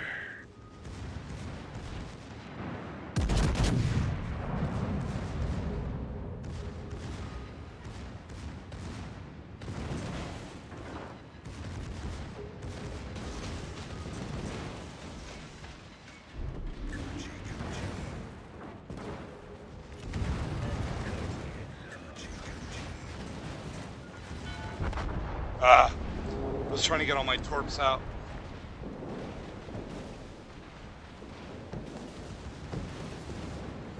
And despite of the fact that it was saying it was way out here to the left for these ships, they're gonna stay close to the islands.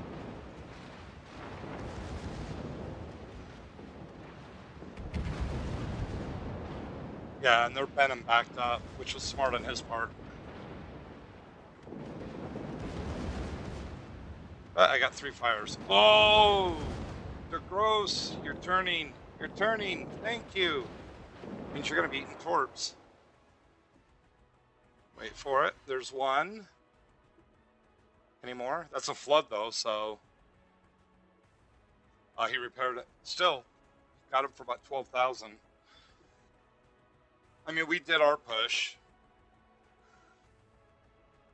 There wasn't much we could do. I mean, that Venom on the far side kind of wrecked us. Well, wrecked me, and it didn't matter what we did. We were going to be spotted no matter what.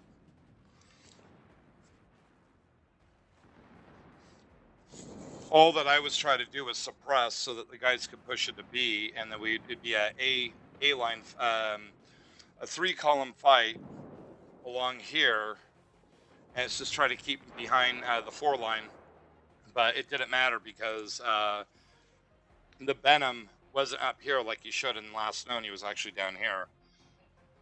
So he repositioned, which was smart of his part. Also, he was trying to stay away, I'm sure, from the tall end, because the tall end's got radar. I'm not gonna fight you. I'm Good gonna job, kick Pure your Sarge. ass.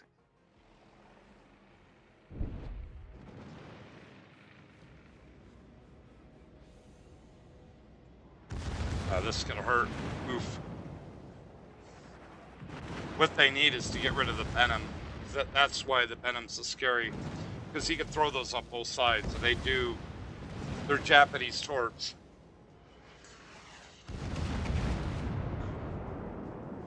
Yeah, Cure Sarge is toast. A crowbar would come in handy right about now.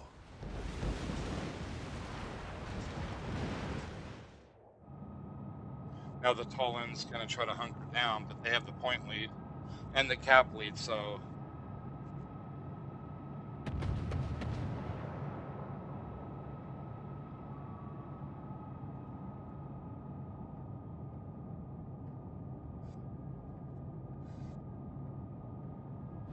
Hey there, Sanuki. Yeah, I had 75 there, but I was also trying to focus out on the DDs. I was playing aircraft carrier mode, which was kind of stupid, but I needed 2 fires and I got them.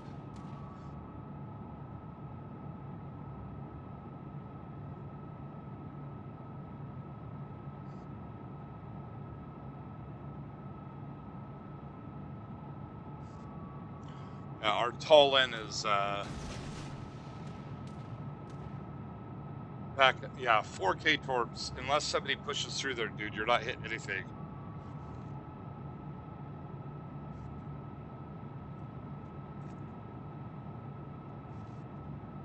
Except for the island, maybe. But he punished the island. Woohoo!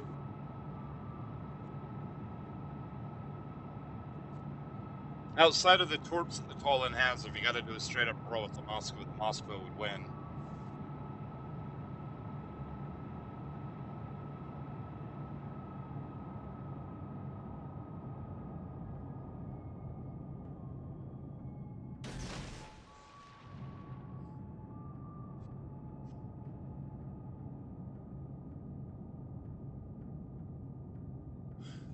Yeah.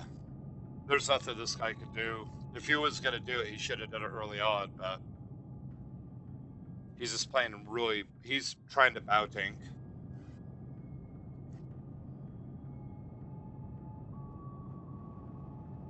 So the Venom's throwing torps up the alley right there. Or the Rubric, one of the two. I would say it's the Venom, based on the speed of the torps. Tall end's just going to sit here and hide until we point out. There's the Venom.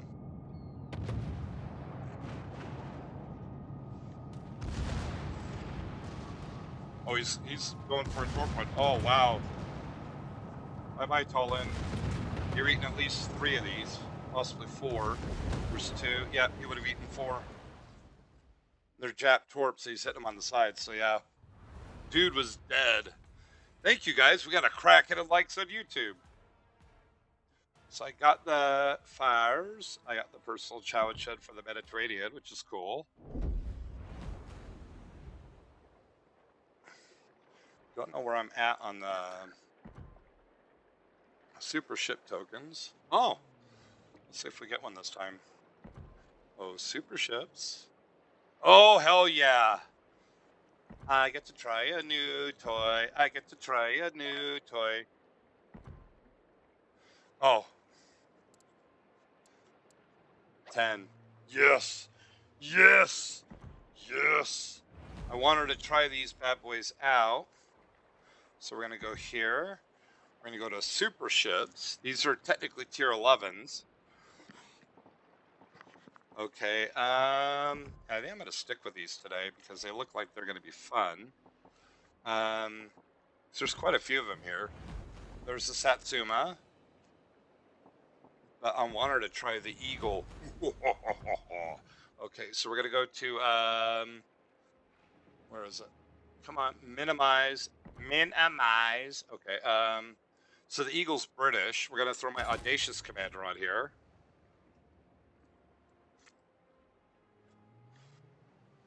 Actually, I'm curious. Let's do this. I'm going to actually take Frank here. We're going to throw him back on the Audacious because I have an idea.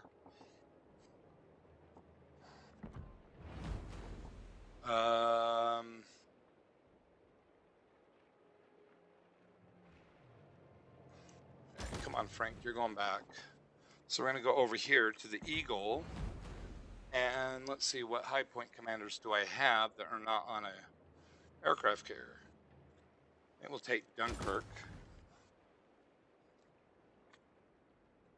I don't know anything about these planes.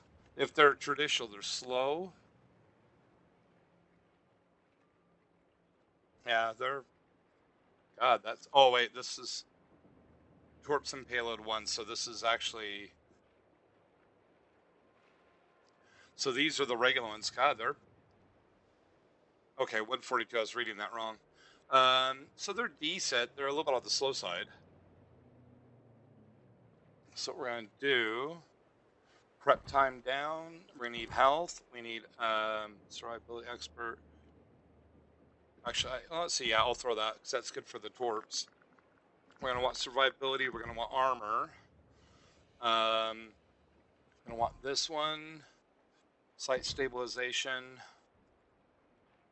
See what I have. 4 points left. Let's see what the concealment is on this thing. 14.5. That's not too bad. Enhanced reactions. Takes twice as long to get there. No, thank you. Okay, we'll give him aircraft armor. Squad boost duration. We'll beef that up. Yes. Now we're going to go to equipment. And all these, let's see, flight control, squadron speed +5. Aircraft hit point plus, let's see, what's your hit point? Speed's okay. Let's have my Audacious setup. I did it for health, but these things aren't exactly the fastest, but I'm going to do the same. So we're going to throw health on these. Flight control mod, prep time. I'm going to actually do flight control modification instead of concealment. I'm going to do the Torp Bombers hit points.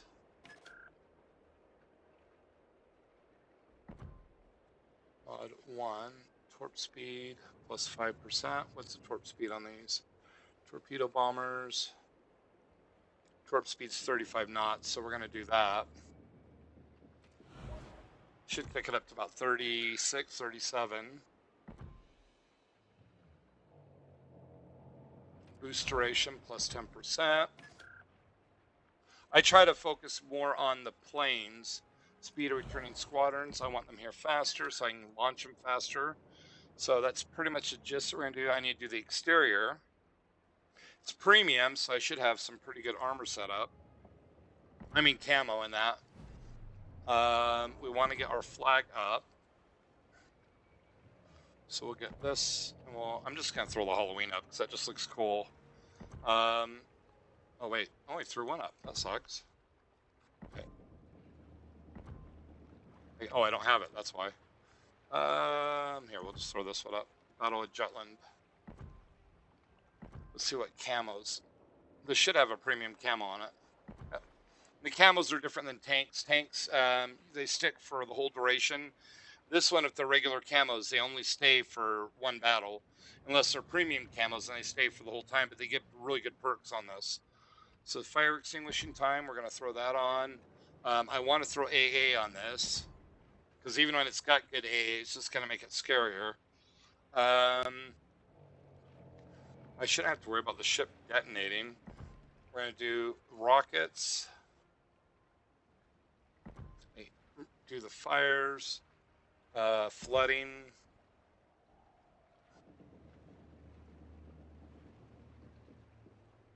I'll do flood recovery time just for the sake of the time of ship consumables. What the hey? I don't use it very often. So we'll do that. And the reason why I threw a different commander on here is I don't have them set up for aircraft carriers, so it should actually, I use them on the Minotaur, so it should actually help out quite a bit. And yeah, we're gonna do the Eagle. I've never played the super aircraft carriers, so this ought to be pretty interesting. I used to love the Audacious until they redid the commander skills. When they redid the commander skills, because the rockets, it drops a ton of rockets. Really scary for destroyers, and it just when they did the machine gun delay, the British got punished the worst, and it just makes it where they're pretty much useless against destroyers. And the bombs are really good for doing a high level of damage over a wide radius of a ship, but they're carpet bombs, so they have a long delay. So they're good against cruisers, they're good against battleships, but they're not very good against destroyers unless they're hiding. And so it kind of made it where the British aircraft carriers kind of got neutered from being one of the strongest to being kind of in the lower middle out of the aircraft carriers. And right now I'd say that the U.S. is probably the strongest because of the way their dive bombers work. They don't dump a lot of bombs, but the bombs hit really hard, and they're HE, so they don't overpen on the destroyers. So if you do it right, you can hit like a gearing with the dive bombers and knock out like half their health and have a chance of detonating them. With the AP ones, like the Japanese and the Germans, when they overpen, they don't flood, which don't ask me why, but they don't. And basically, it's the delay on the detonation. So HE are designed to barely detonate, barely hit and detonate, kind of like a hot load. And then AP, they have a delay fuse, and if you have no armor, they tend to go straight through the target and then actually detonate. And the HE tends to detonate on the surface. So HE is really good against destroyers, whereas AP, unless it's short fuse AP, like what the Minotaur has, that'll shred destroyers because they act just like the delay. It's they're called World War One AP. They barely go through the target and then they detonate. So they don't usually overpen, but most of those are small caliber. So against like battleships and cruisers broadside, you have the chance to citadel on them, but usually you aim for the superstructure behind the front turret.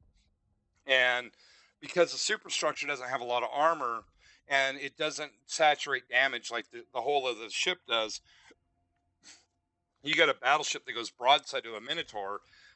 You can knock out, like in a minute, you could take out half their life, 2/3 of their life, if you're hitting with most of the shots because they're at such a rapid rate of fire.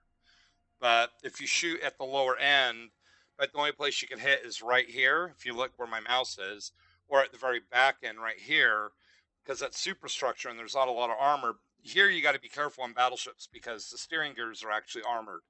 So you want to hit in the upper part, but it's usually better to hit just right around below the anchor or right behind the anchor and shred it. The only thing is that when it comes to below the deck line, this can get oversaturated based on a percentage of the damage.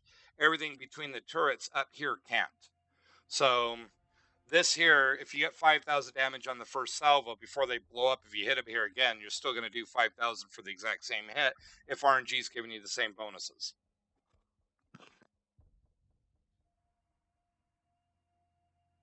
One of the fun little metrics in Warships. And hello there, Mr. Deal. Good to see ya. Just kind of trying to explain how everything works. So, like I said, in tanks, I'm still learning. In this, I played the death out of it. I have all the tier 10s in the tech tree. So, I think it's like 40, 46 or no, 47 tier 10. So, and then when the Pan Asians come out, I will focus the shit out of them and get that one up to 10. I think I'm up to tier 7 on it with the pre release. But those are going to be pretty painful because they're going to need, in all reality, you're going to have to put inertia fused HE on them because they don't have much of an alpha damage, and they have kind of a crappy fire damage. And they do have smoke, but they also have really, really horrible range on the guns. And the torps are scary, and they're deep water, which makes them scary because, like with destroyers, they're not going to be able to hit them, but they tend to go below the armor belt on cruisers and battleships and aircraft carriers. But it takes a while to reload, and you don't have. If you're doing it in the beginning of the match, if the DD spots them, everyone sees them. So if they play it properly and their DD stays in front of the battleships and the cruisers and that, it's going to be hard to hit with them. So it's kind of one of those things where what role they play. I mean, they're almost ideal to hide behind islands and that. And I don't like playing that way, but they presented him to be the Pan Asian version of the Smolensk, and it looks like the tier 9 and tier 10 may be pretty good. But aside from that, their range is so weak that you're gonna you'll get shots up, but you'll get nuked unless you're in smoke. And if you're in smoke, they don't have hydro like the Smolensk does. So if you have a destroyer or you have a cruiser throwing torps into the smoke, you'll never see them until they're plowing right through your ship, and they're glass cannons, so they don't have the armor. So it's kind of one of those things where they have a cute gimmick, but they've kind of, like I said, with wargaming, when they buff ships, they tend to really, really over buff them, and when they nerf them, they tend to go overboard with the nerfing. And I think when they first came out, a lot of people viewed that they were too powerful, and right now it's kind of my feel with it is that they're kind of a little overly nerfed. But we'll have to see. The big one's going to be tier 8, tier 9, and tier 10, and the reason why is because that's where radar plays a factor. And if the 7's an indication, the 7 I think's got a range of about 13.5 kilometers, which Russian radar, U.S. radar is about 9 to 10 on average, and British radar, if you have radar on a ship, is about 9 to 10. But the Russian radar, it doesn't last as long, but it's 12. So that's kind of where it's not so much you got to be terrified of the cruiser that's spotting you. It's the fact that after like 10 seconds, their whole team sees you and they can all shoot at you. And if you're a glass cannon like that with no real armor and you got a citadel, they can really really wreck the shit out of you. So, and also if they get you lit on fire and you put it out and you get lit on fire again, the fire makes your concealment even worse. So it's kind of the 7's going to be weak against 8s and 9s just because of that radar factor, because your range is barely better than the radar.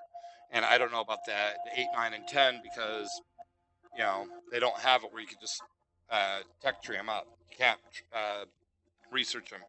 So we'll have to see. I could look at the stats, but it's more of the fact of actually seeing how they play too. The 7's been kind of underwhelming, but I haven't played it as of late. I mean, I played it when I first got it, the first couple days, and like I said, it's from what I saw, it needs inertia fused HE to be effective. The AP is too small, and I mean, unless you're fighting light cruisers, and you're just gonna get shatters and ricochets. The HE should be good, but the fire chance doesn't seem overly good, and it just sucks with rage. So the alpha damage, you're not really doing that much damage. It's like in the low 100 range, and that's kind of the guds are more like the shit. The Haragubas are better than the tier 7. I hate to say it, but And to kind of give this perspective, the Tier 7 Pan-Asian at 13.7, 13.6, you compare it to like the Shores, which is the Russian Tier 7, that sucker's range is like, shit, 17.2.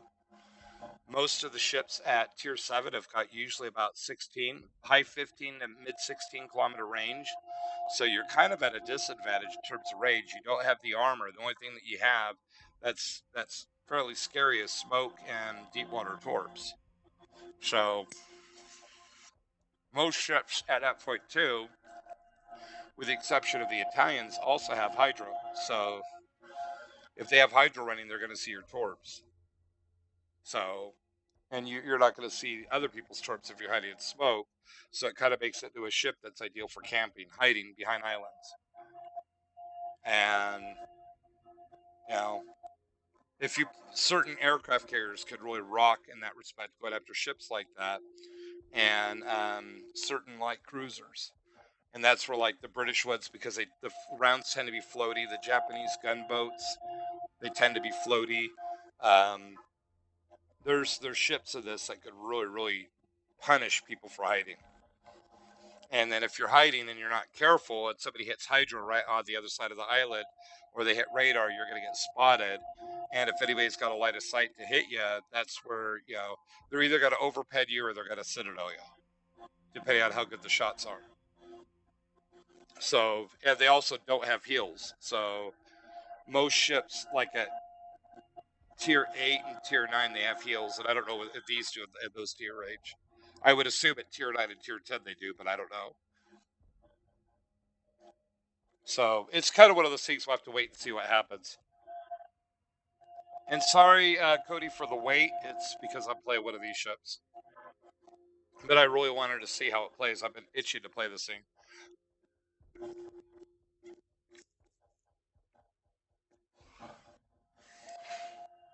I played the other ones. Well, I played two of them. I played the Annapolis in this batch, and it's got a good. The guns can be scary if you use them right. It's kind of weak in the armor. It's kind of like a Des Moines with a rapid fire. I played the Satsuma with its basically its version of Deadeye. When its ability goes off, it can hit really hard. Guns are like the Shikishima, and now you're giving it like cruiser level dispersion, so you can nuke ships. I don't know if I played the destroyer, and then the Eagle. I've never played this thing before. I haven't had a chance to. And this thing's supposed to have the super bombers, where it only drops like one bomb or one torpedo, but they hit like the Wrath of God. And the planes are supposed to have a good amount of health. So I'm pretty much really excited to actually try this out. And they're supposed to be more like a consumable, where you could use them. They don't fly back to your ship. And once it goes on cooldown, then you can use them again. And thank you, Cody, for being so understanding. Oh, wow. The rockets are actually super too. So let's see. I put on all the things. This is my AA gunfire range, my secondaries, and my detectability by air. Wow. This thing's got horrible detectability by air. So we're going to take the dive bombers. Right, let's go. So Grozovoy's got pretty good AA. The Shermans have got good AA. The Shimikaze's got crap. Brindisi and Rune. The Brindisi's got pretty good AA. The Rune's Moskova's got good AA. Jean Bart's got good AA. The Iowa's respectable. The Kremlin in the beginning will have scary AA, but they're tightly clustered, so they're easy to knock out. The Schlieffen's got pretty good AA, and I'm assuming that the Eagle's going to be probably around 85, so it's going to have strong AA.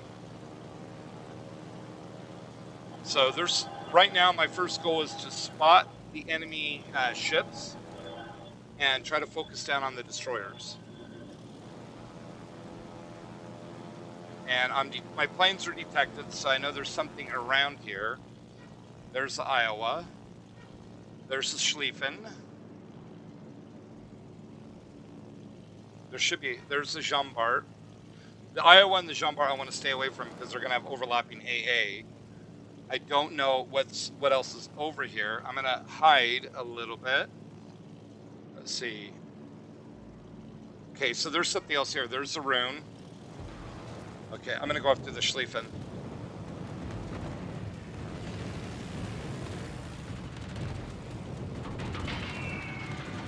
Oh wow, they're carpet bombs. Oh, good to know. These are like the British. I'm gonna try to do a drop on the rune. I don't know if I'll be able to. We're gonna try.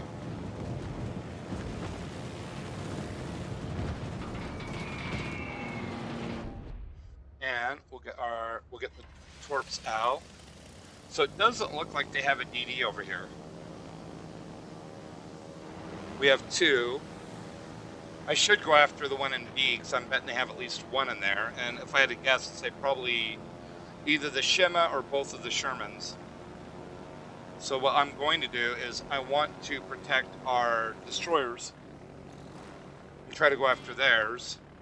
The first thing that would be ideal with this is to get rid of the rune. The Schlieffen's got Hydra as well, and he's got scary secondaries, but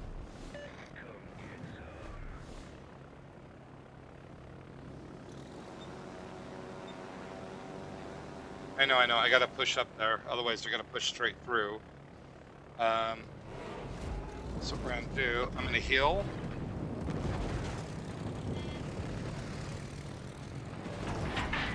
Drop. I'm gonna circle around and try to cross-torp this guy. He should be eating those. Took out his engines.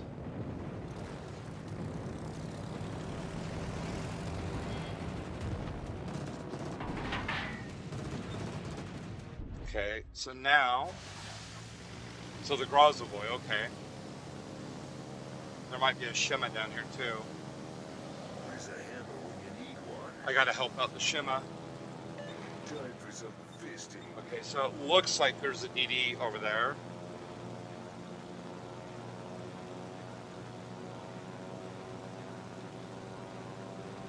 It's gotta be the Shima, which he's got 12k torps.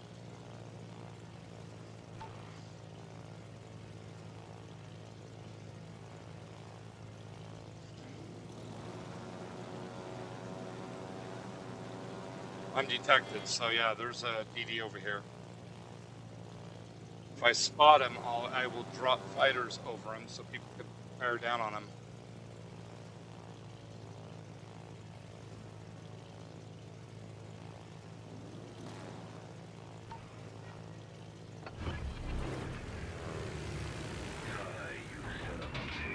Fighter airborne. He made it.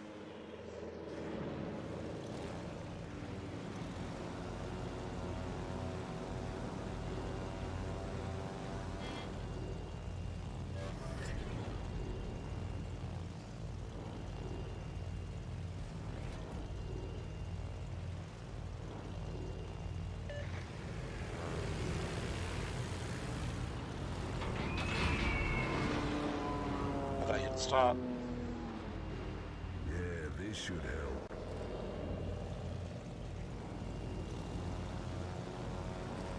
Okay, so he's still alive.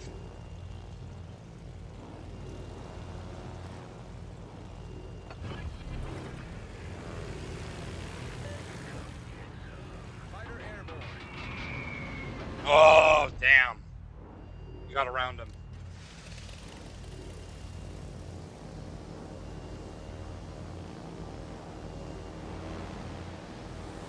Damn.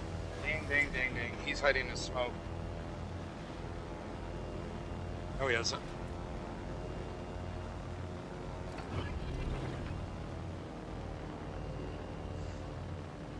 I gotta help out Cody and this Rubric. See if we can get rid of this guy. Our Shima's running, which I don't blame him. He doesn't have the help. If he's hiding in smoke, I'm gonna torp the smoke as much as I can.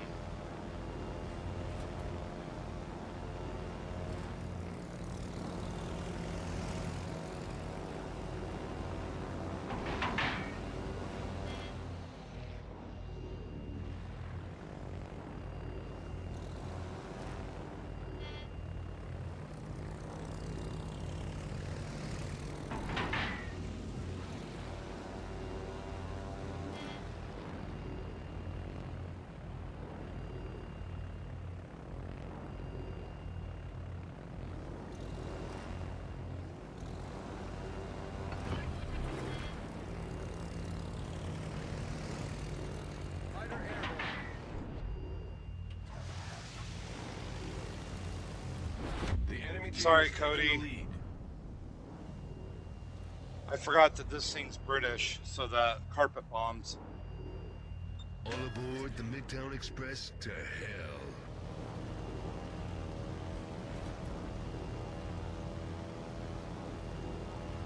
I'm gonna try to save our cap. I can already see this is kind of a loss. We're missing way too many ships.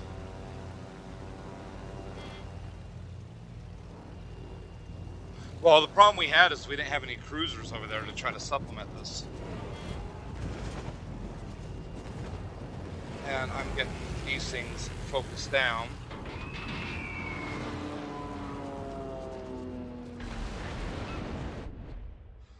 I actually haven't tried, oops, was it 3? I haven't tried the big one yet. Ooh, look at that.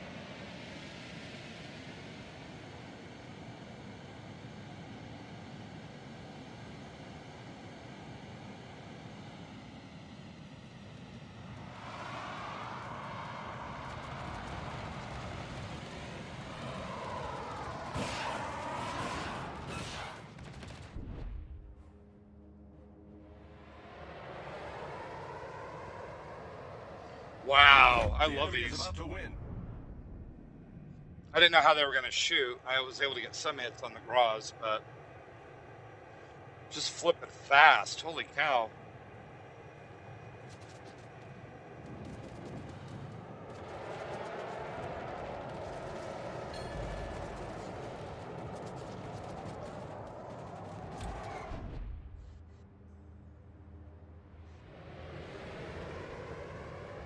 Let's see how hard that torp hits. Ooh, that hit hard. Damn.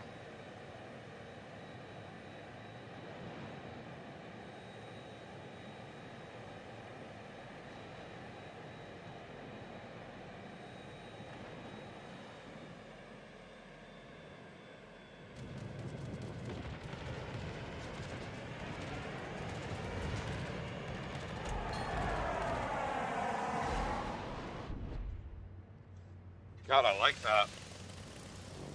Mean ass ships. I mean, planes.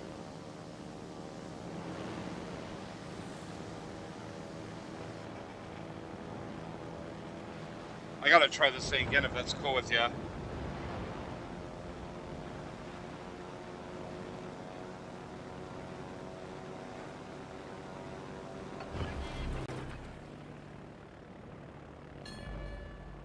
Fighter airborne.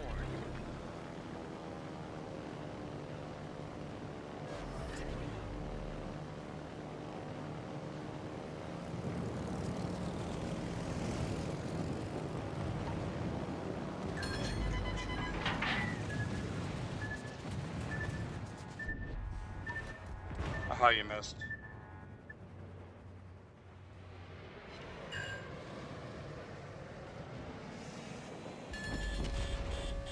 You didn't. Ow.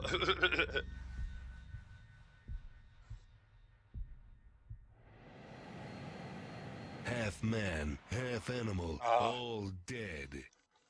I didn't realize that the jets actually come out that fast. It's like, holy cow, they're brutal. Damn. You make no credits of this though, but that's totally fine. It's still worth it. Still get experience, which is fine. Holy cow, that's brutal. It's first time playing it. Never. I forgot. Like I said, I don't know why I thought this was a U.S., which I set it up for a British. I would have thought that, but in the battle, it just, oh, I could just drop my bombs. It's like, no, they're carpet bombs. Here I am saying about how useless they are, but those rockets, holy cow. So yeah, the jet rockets are absolutely scary for DDs because I mean that Grozovoy, he didn't have a prayer. And the Torp, I think I did about 20,000 right there. It's like, here, let me rearrange your arbor for you. And the carpet bomber, I mean, I don't, the Grozovoy, if you would have been moving, I don't know if I should have been able to hit him because they were still doing the carpet bomb, but it was faster drop. So You know, it's all the way around. The jets are just scary. You could see why, when the Germans started with the jets, why they had such a profound impact in the war once people got used to them. I mean, it's the same thing with radar. Radar wasn't the most effective at the beginning, and it wasn't, it was just, it was still in its early infancy. It was effective, but it wasn't as effective as it was near the end of the war. Once people actually, I mean, if you look at like the New Jersey, the Missouri, the Iowas, and I think it was the Wisconsin. I mean, when those were reactivated in the 80s, the ones that were in the 80s and 90s, I mean, they didn't have radar. They actually had 7 different types of radar. They all did different things. So they actually had radar set up for looking under the water for like mines and stuff like that. They weren't as effective as like minesweepers, but they were still better than nothing. They had some for spotting planes, some for spotting ships, or based on certain ranges and the sizes of the ships. They were just really, really multifaceted in that respect. Ones that were designed for detecting high velocity projectiles like rockets and missiles. I think at one point they actually had them set up like they did in the Kutuzov, where they actually were using radar for targeting. And now, for like the Falnik systems, I think now most of the ships they use a combination of that and satellite. But that's like with the Kutuzov. That's what made the Kutuzov so scary in real life was they had independent radar for I think it was for each one of the turrets and each one of the AAs, and it just made it really, really accurate. And that was something that was becoming the standard at the end of World War II for a lot of the countries. And, I think the US and the British were the standard setters with that near the end of the war, more so than anybody else. But then again, if you look at it, Britain's the one that developed radar, and the US kind of went ape with it with developing it. Everyone else had involvement with it, but I think the US, because we went into a full industrial complex, we pumped this insane amount of money into technology like that, which I think part of the reason why they say that the US spends more on defense budget than like the next 35 countries. But that's kind of where the US has been falling behind in certain areas, because not because we don't care, because we suck. It's more the fact that they've got innovative people in other countries too. And a lot of countries are focusing in certain niches of technology, whereas the US has been trying to cover everything. So you either get specialized in one, or you just become really good in everything and not specialize in anything. And the US is, I would say, for targeting and for countermeasures, are probably the best. But other countries have surpassed or caught up with the US in other areas, like China with cruise missiles. I would say for like the mechanical aspects of jets, I think that the Russians are actually ahead of the US. But, you know, which you really wouldn't see based on the conflict, but I think that's more of lack of logistics and communication. But that's a different topic for a different story.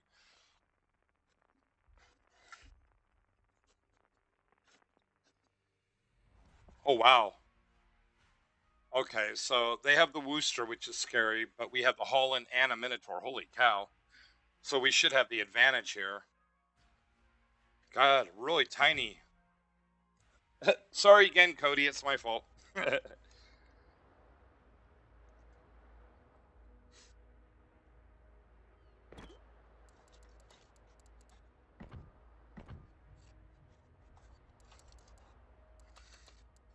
Mini, mini teams. It's go time.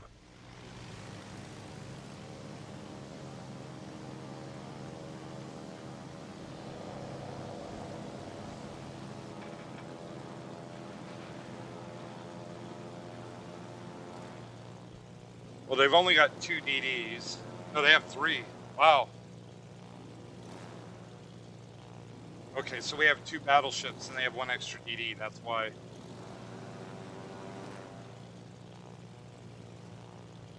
I'm not going to even worry with the planes, because Equal opportunity ass kicker.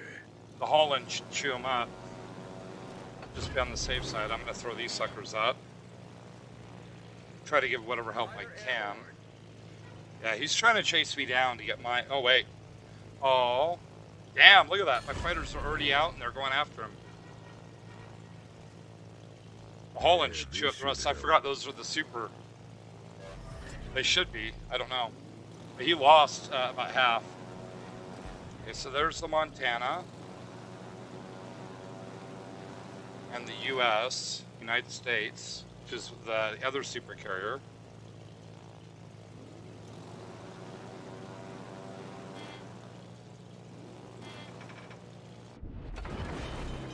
Oh, wow. How in the hell did you hit me? This is a force to be reckoned with. Fine, you want to play that game? Somebody just shot at me. What the frock?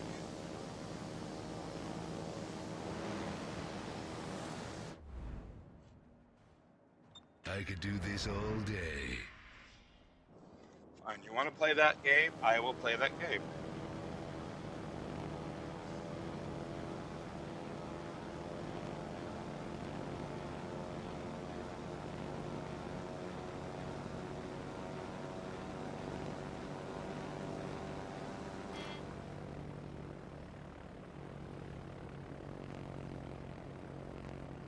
Unless he was blind firing because I didn't move. That's possible too.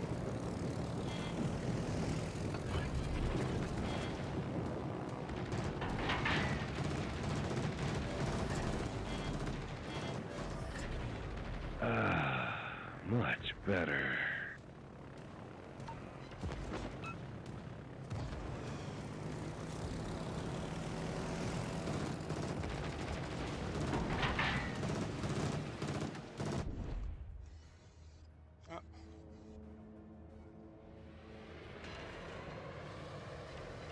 Oh wow, he hit all three there.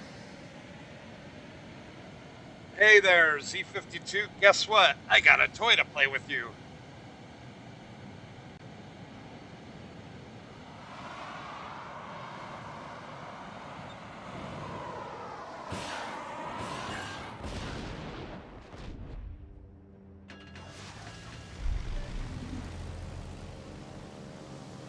Our Holland's backing off. I'm pushing in. It's planes. I gotta get rid of that Zed.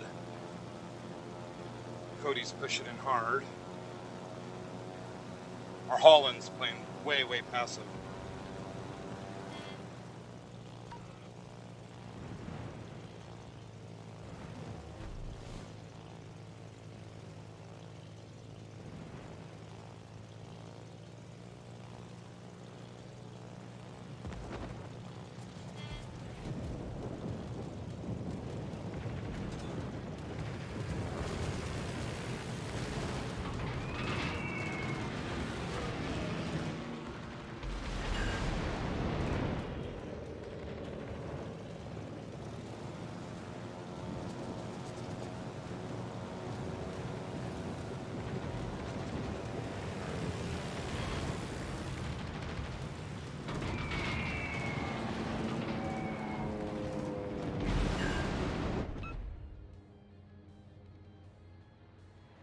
Looks like we're about to reach our final destination.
Fighter airborne.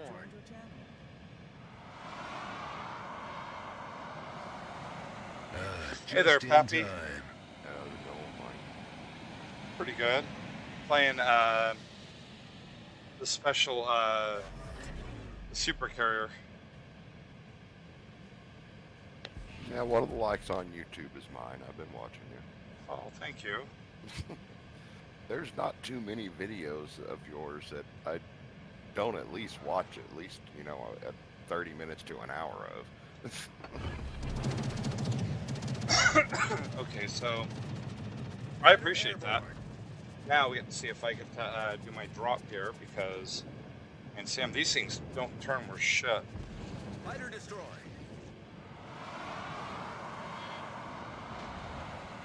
Which is kind of funny because a real aircraft carrier can turn on and off. Hail to the Well, king, once I baby. detected it, he was kind of screwed.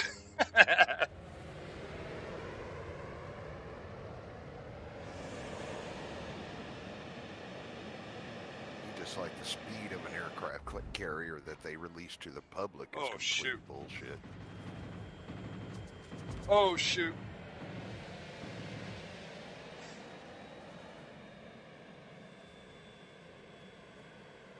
What are you waiting for? Christmas? So much for anti-lock brakes.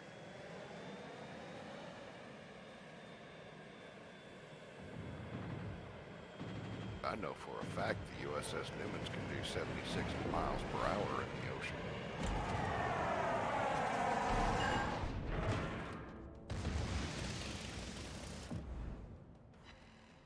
I could do this all day.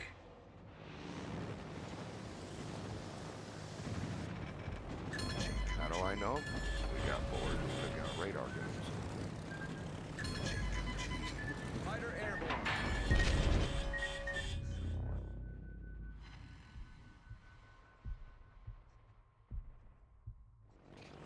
Come on. But really, all of those speeds are estimated by the reduction gear that are in the Oh, in the ships.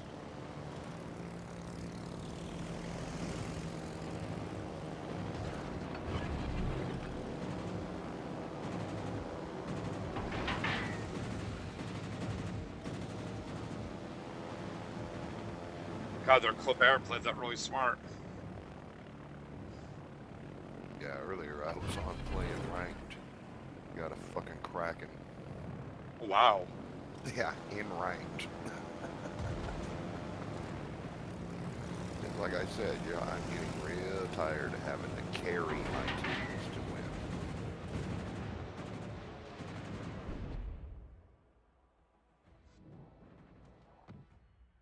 But I've made it to 4th. Nice.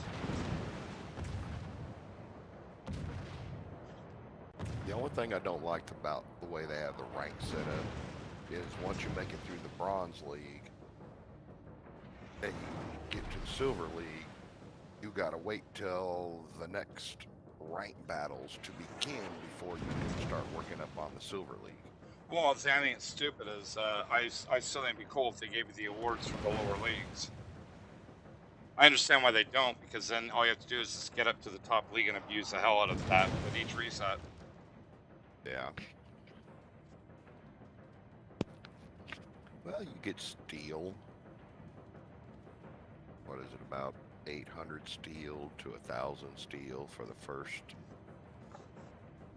9 games.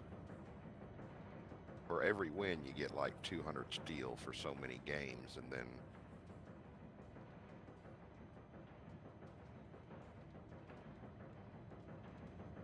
yeah, that's really the only reason why I play ranked battles is because it's the only place I can get steel right now.